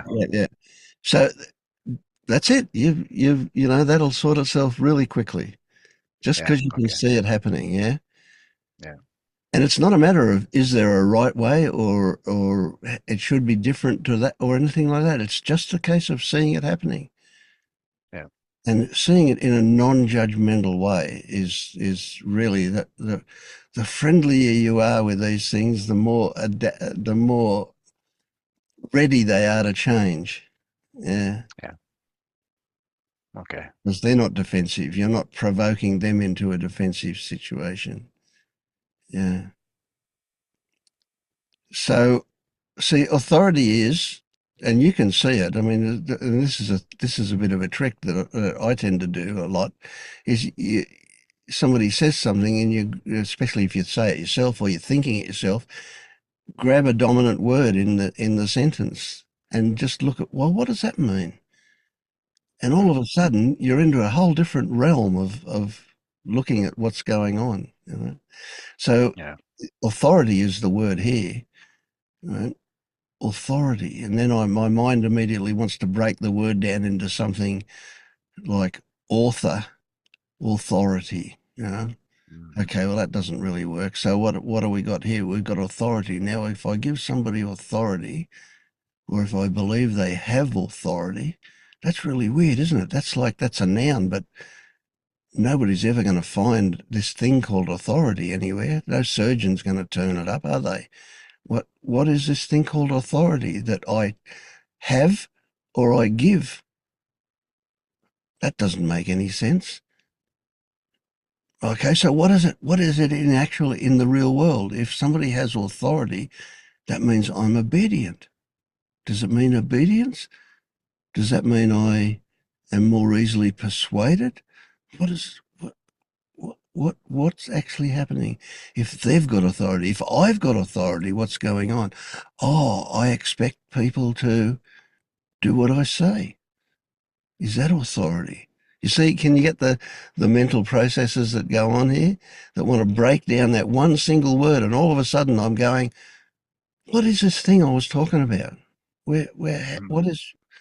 What is going on for me when I give? Right? So then it It could becomes not about be, authority; it becomes about something else. Yeah, go on. I was going to say, it could be you say author, and I immediately thought of author of the story, Yes, yeah, yeah. Well, that's author of the leading story. So, yeah. Yeah, no, I get what you're saying. Yeah.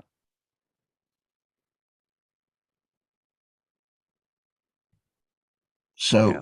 we might break it down to um, is it people pleasing? Right? But it's only some people. It's only people that I view with a certain. I think it's more uncertainty in myself. So it's more comfortable to subscribe to somebody else's answer than my own. Okay, yes, yes. Well Mm. put. Yeah. And so, what is that? When you, as soon as you say that, what are the thoughts about how can that be better? How can it be different? What is wrong? What is the attitude I have towards my own ideas if I easily adopt somebody else's over my own? Is that a general thing or is it only in certain areas? As in the situations where I don't really find, I can't really find an answer in Mm. myself.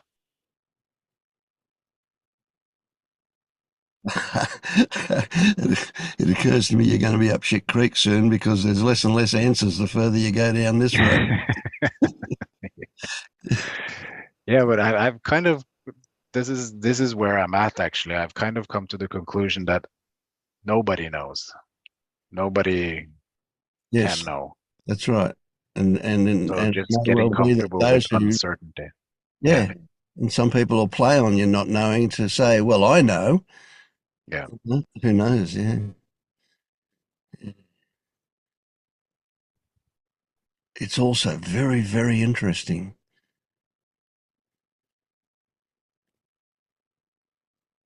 yeah. Like earlier in this meeting where you were talking about different sciences and things like that, and like I have a hard time believing in that anymore as well, where I used to really subscribe to science. I feel like we don't really know anything there either because things are proven and disproven all the time. Absolutely, yeah. So Well, if you go to any, well, I mean, here's my story. Any pure scientist is going to say, of course, we know nothing. All scientist has is a pocket full of hypotheses yeah, that look good currently, and that every one of them is up for being debunked when new information turns up. yeah, So, and then you get the other side of science where people go, no, that means that yeah, for sure. Absolutely. It definitely. Science says it's that. Yeah. Well, then they're cherry picking. yeah. And we kind of do that as well with our confirmation bias, whatever Absolutely. fits our narrative. Yeah, Yeah. And it's not that that's a bad thing. That's a good energy saving process that we've got, you know. The mind only, the brain only needs three pieces of information to construct a tree. You know, it doesn't need the whole lot. yeah, So why go through the whole lot? It'll just do it with what it's got. You know, except that we've always believed that was the real thing, not that brain construction. Yeah.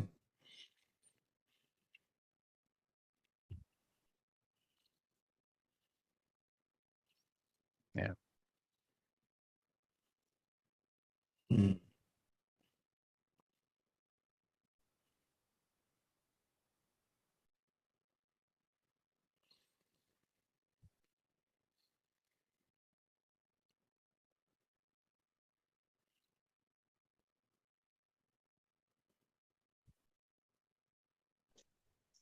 I'd like to speak. Yes, please. Thank you. Wow, this is amazing. Everything you've spoken about is just so relevant. Wow. I just wanted to have a chance to speak about what's happened since I last spoke, because obviously it just stays in here. But something happened this week, and it's related to what you were just talking about. This whole thing about I put so much power in other people's. I thought everybody else knew, and I what was going on, and something. It was like a thud. It's like nobody. There's nothing. There's nothing. And in this moment, nobody has any more knowledge than anybody else. It's all made up. It's in the mind. It's all created in this moment.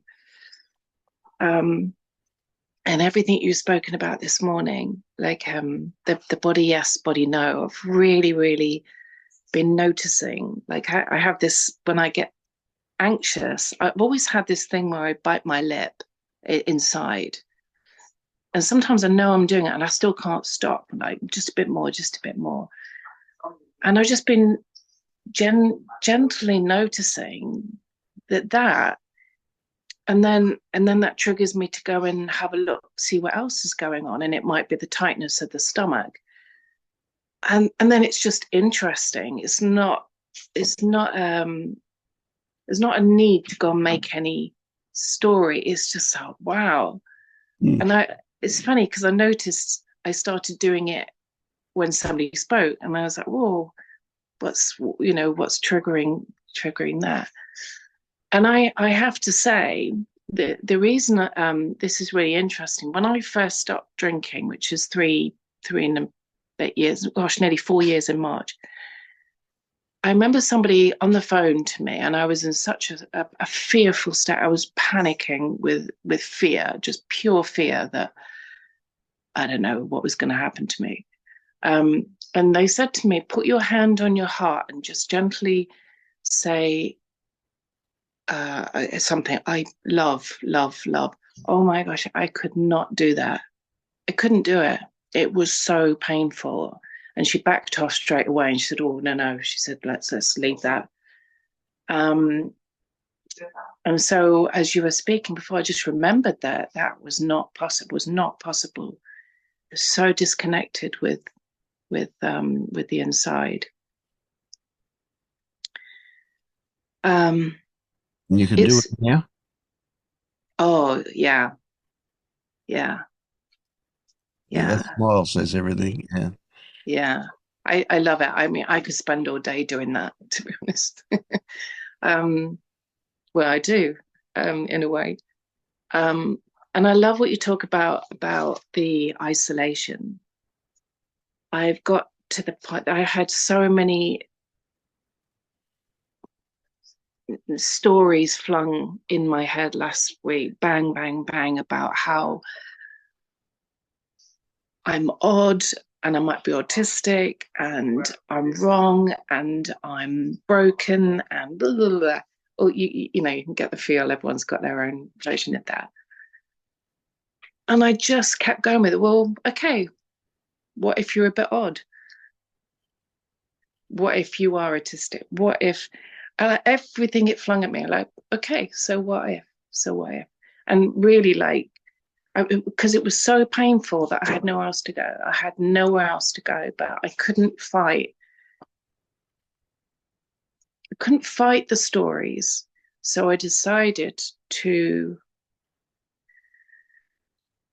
and it's just what you talk about, and that's why I love coming to this meeting, is to look inside and to feel like, every time I go in, and when you don't think it can get any more painful, And there's nothing there at the end. You can get through that barrier, but not to use it as a tool, but it's just that the more I do that, I just realized that it's not specific to a particular situation or yeah.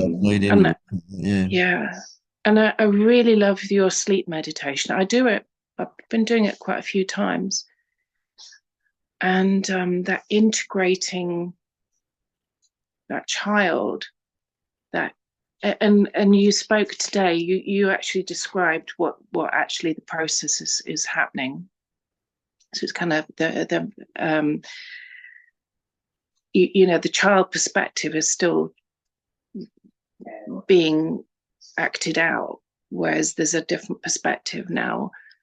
And sometimes actually I don't know what the adult perspective is, but I just say actually I don't know, but we're in a good place. We've got people around us, we've got resources. I don't know what to do in this situation, but it's just that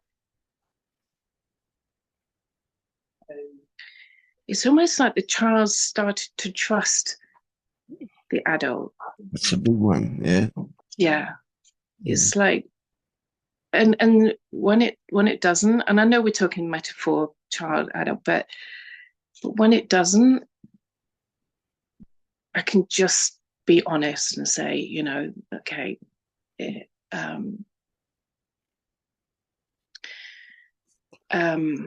was a situation recently. So what I noticed is this reliance on others. Like, I suppose it's the codependency that was going on.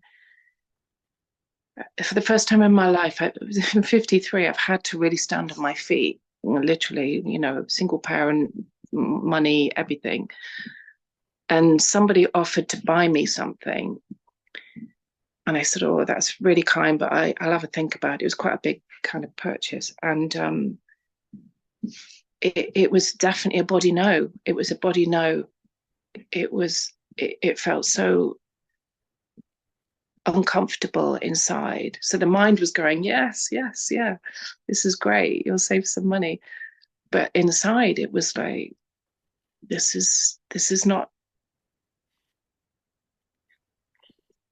I don't, this, I suppose what I'm trying to say, I'm not very good at expressing these things, but it's the self-reliance and self-acceptance and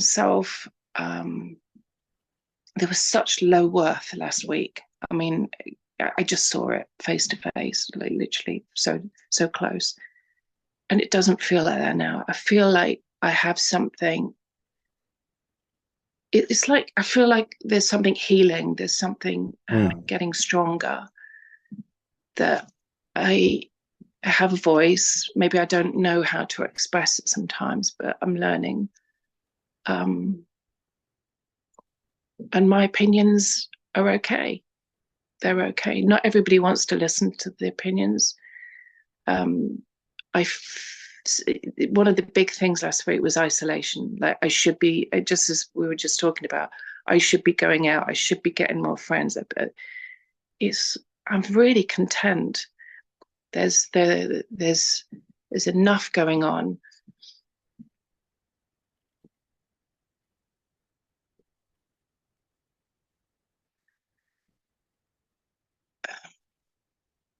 It's just so obvious that the mind was throwing all kinds of shit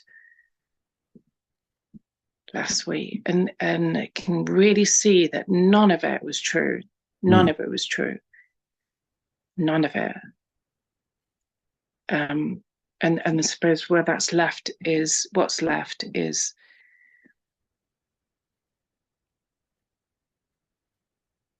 well, I actually don't know what's left, but it's okay. I don't know. I don't know if any of this is making sense. Good. Yeah, no, you're doing well. Yeah. So yesterday I had a trigger, and it was amazing because I actually saw, oh, here we go. And I think I've seen this before, but yesterday was really, it felt really uncomfortable. But I knew it, because of the contrast from last week. It I can feel it, and it'll be okay. We'll kind of work through what this means.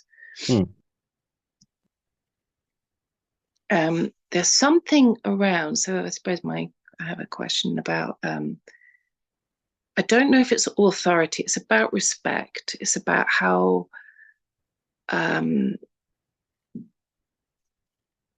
Sometimes I feel ignored. That's a big trigger. Like if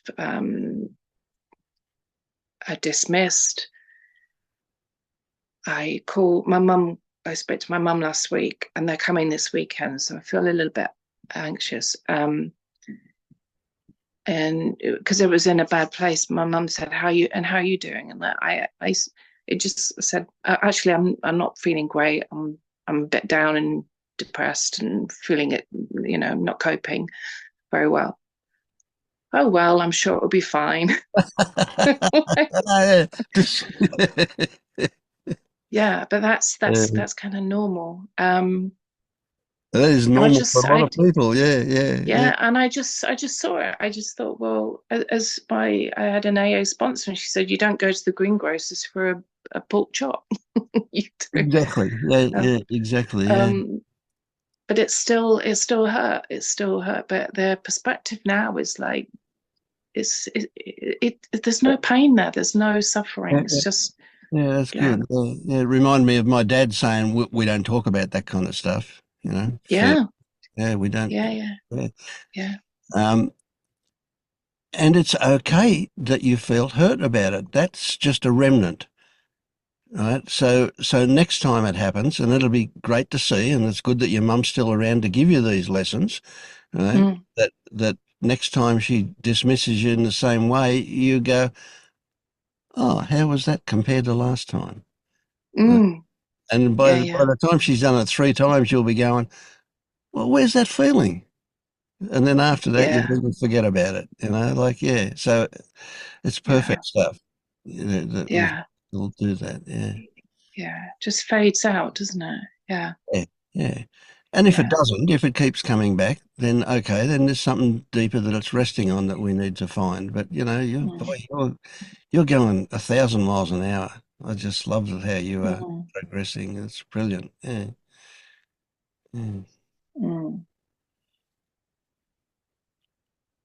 I love these meetings. I just so thankful. Thank you. Well, I'm so glad you were here to make this happen. Yeah. Well, even just listening to people, everything's just so relevant. Yeah. I do feel a bit odd. It's really funny. Every time the mind says, "Oh, you're a bit odd," I'm like, yes. I'm so happy to be a bit odd because I am a bit odd. Isn't it amazing? Isn't it? Only an odd person would say that, but yeah, very good. Yeah. Anyway, it's good. I really do see it as a badge of honor. Yeah, to be a weirdo. It's great. Yeah. Thank you. Oh, thank you.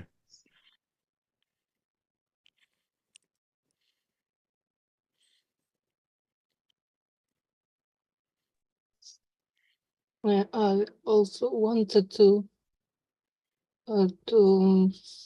speak on body yes, body no, and judgment, because I feel that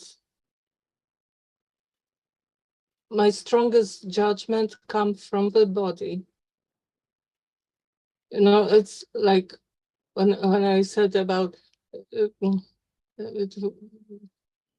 someone asked me, would you hug your dad? And it was blah. Yeah, the body screamed no. That's rejection.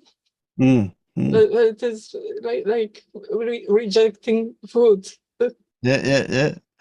Yeah, you gotta Oh, admire the body when it can be so honest and just like yeah, shout it out for you. yeah, but it also makes me wonder about uh, judgments Mm. because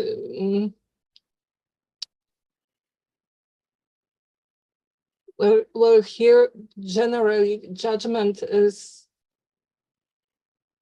something conditioned, Yeah, but yeah, when it comes from the body, it doesn't feel yeah, like it's more like my mind then yeah. takes this reaction and makes an explanation Mm. that because they are stupid or wrong Yeah. or something. That's what the mind will do. It'll embellish and make up the story for it. Yeah, yeah. But the way I see it is that that body reaction that you see as the initial reaction isn't the initial reaction. There's still a story behind that one. Yeah. Well, I think it's almost in every case That what? that it's almost in every case when there is body no, it's because there is some story behind it. Yes, yes. And that we don't see that story because it's a doorway to discomfort. So it appears to us like the bodily reaction is the primary reaction.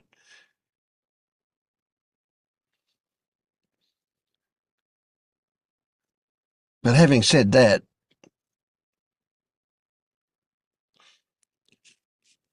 to go hunting for the story underneath that feeling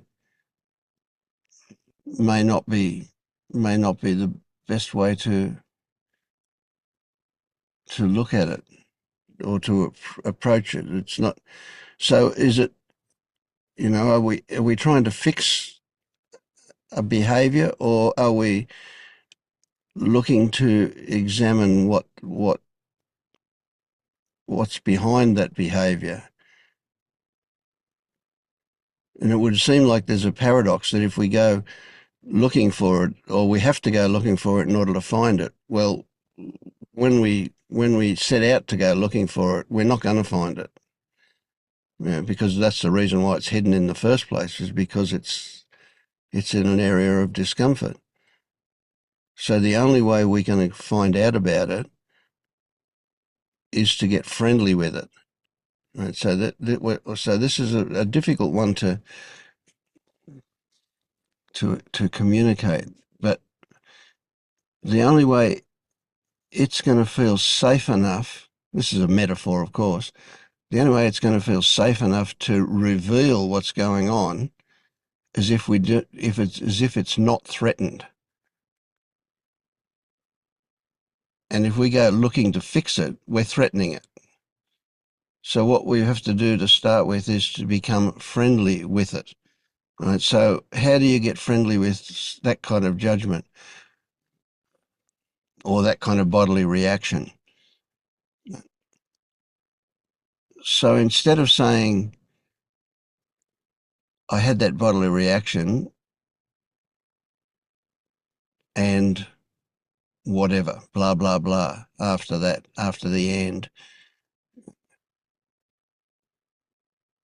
a better way is to recognize that there is the bodily reaction and then go, isn't that interesting? I'm curious, but I'm also very patient. So I'm wanting it to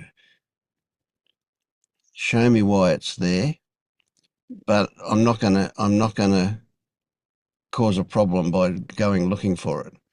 I'm just going to be open for it to show me whenever it thinks that it's okay to show me.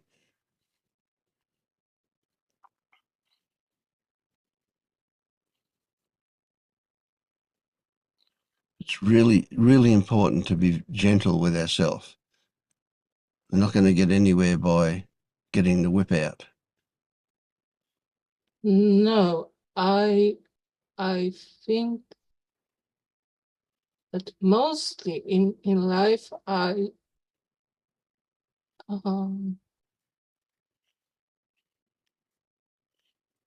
I act on bodily feeling.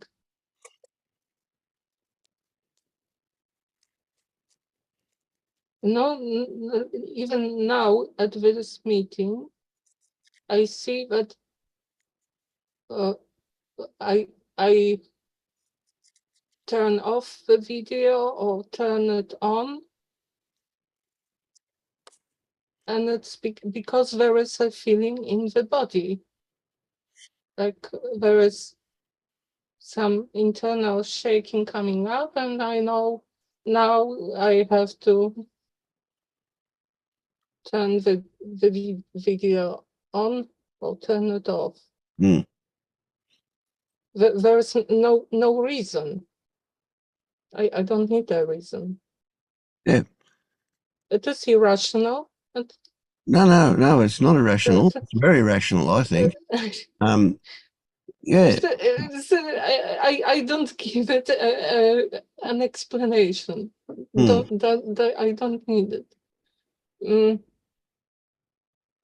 No, what I want to say though is that is a version of what we're looking for. We're looking to recognize what's going on at a deeper level, and the body will give us that. And so we're always wanting to go deeper, deeper, deeper. If there's a reason to, if there's suffering, that would be the main reason for doing that. If there's no suffering, well, why bother? But that body awareness that you've got, other people would kill for that. Now that you are able to sense what the body is saying clearly. You can see it clearly when it happens. That's a great thing. So don't ever think it's wrong. And the fact that you use that as a decision maker is also great. I mean, it might make the wrong decision because it's got the wrong information, but that's irrelevant. Right? It means that you go through life in a much easier way when you're not having to use the mind to make decisions. Let the body decide. Perfect.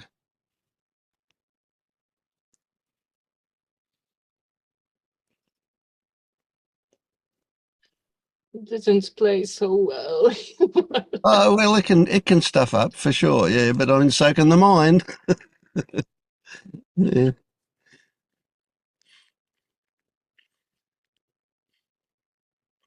Oh, but now I see why I am also.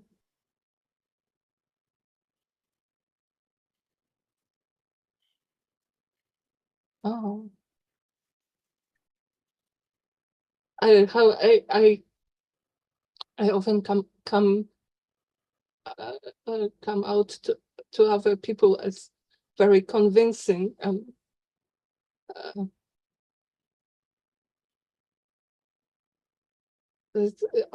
because when I give an opinion, a judgment, I give it with my whole body. Yeah, I get that. Me too. Yeah.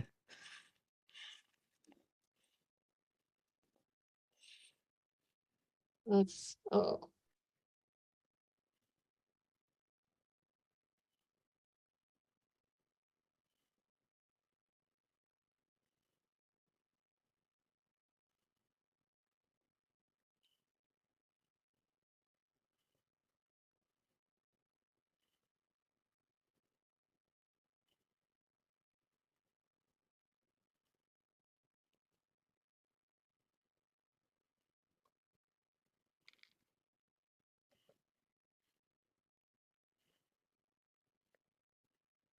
Mm.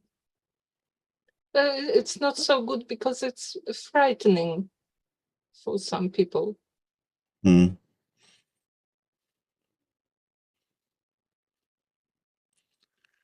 I suspect, I suggest, I think, I feel, I don't know what's right, that that it will soften over time for you as you get better and better at noticing what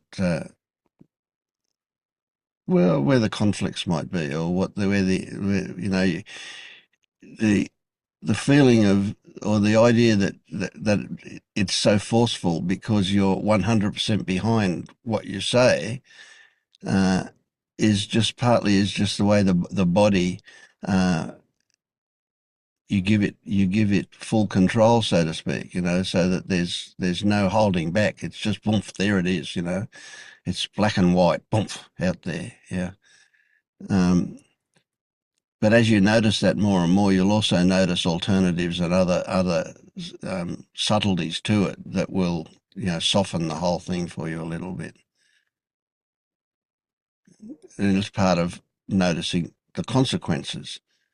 So the more comfortable you get with yourself, the less you need to seek comfort from other people, which is a bit of an irony in a way, because uh, the softening won't be because you're seeking comfort outside yourself. It's because you're giving comfort to those outside of yourself by being softer. That will anyway. Just watch how it plays out. That I suspect that it'll change. Almost certainly, it will change. And so at some point, it's been your go-to way of being a presence around people. And as you get more comfortable in your own skin, you'll find you can be more relaxed, and that will change things a bit too.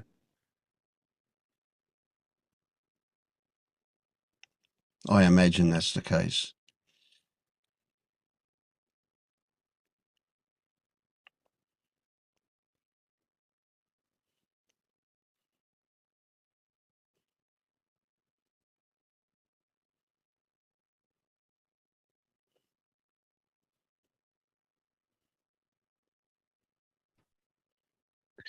It occurred to me that like if we accept that the body and the mind both will make bad decision at some point. For me at least, it's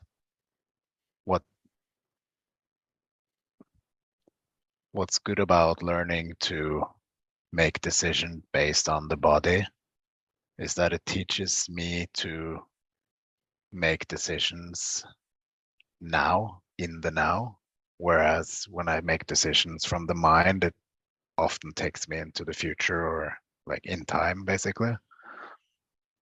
So by learning to rely on the body, I kind of teach myself to get out of time so much. Yeah, that's a good point. Yeah, because stories are almost always, what if, da da da dum da dum, whereas Yeah. the body is going this, it's Yeah. right in the present. Yeah. And that could be, Bianca, that could be a bit unnerving for other people, because people, it's a bit scary for some people to be in the present. They Yeah, the body doesn't think about consequences. No. yeah.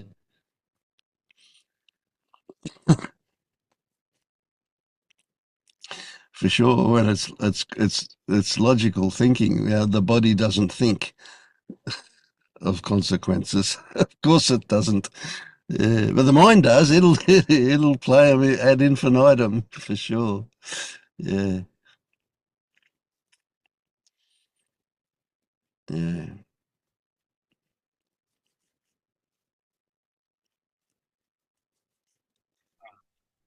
occurs to me, there's kind of an interesting example of fear, in the body yes, body no. And I think you had said something about, the body will sometimes respond honestly to a lie that it believes. And so I think for a lot of people, like fear can be a very physical response. Like if somebody's afraid of dogs or something, then they'll start sweating and they'll get very scared in a physical way. And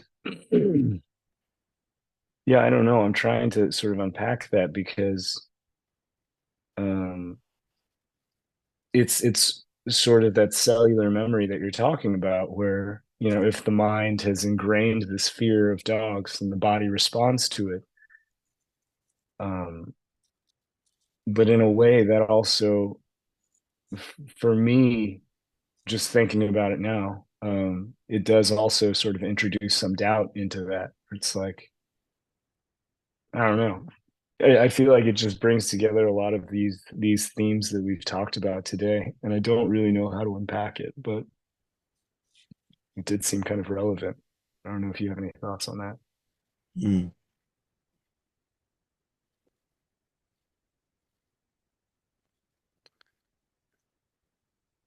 Yeah, when we're talking about the body yes, body no thing, we're talking about a subtle level of intuition, a feeling that is how our intuition wants to talk to us.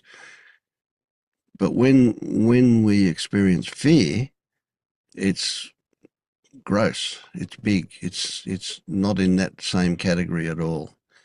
And so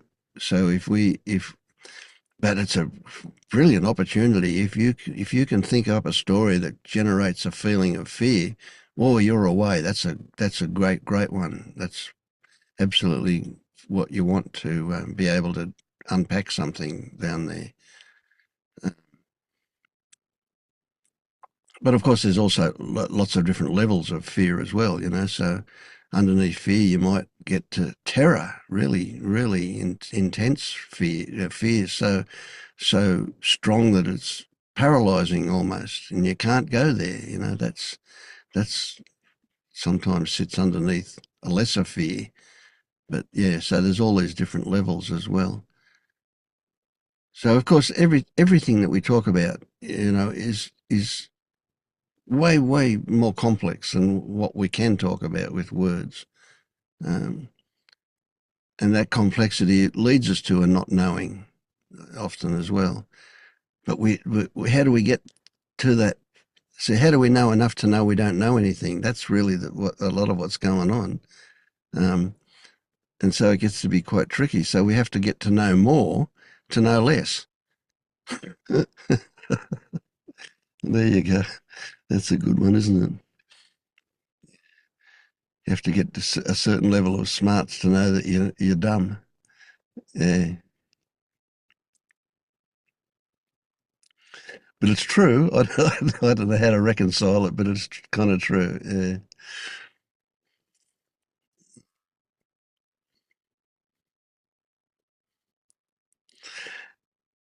Anyway, I'm going out for tea tonight, so I'm going to wind up now, unless somebody else wants to say something. All right, good stuff. Yeah, it's been another good one. God, they're good. Hundreds of good ones now. Really great. Thank you. I must one day go back and watch one of the earlier ones and see what they can turn out like. That would be interesting as well. All right. No, Thank you, Thank Vince. you. Thank you, everyone. Bye bye. Bye bye.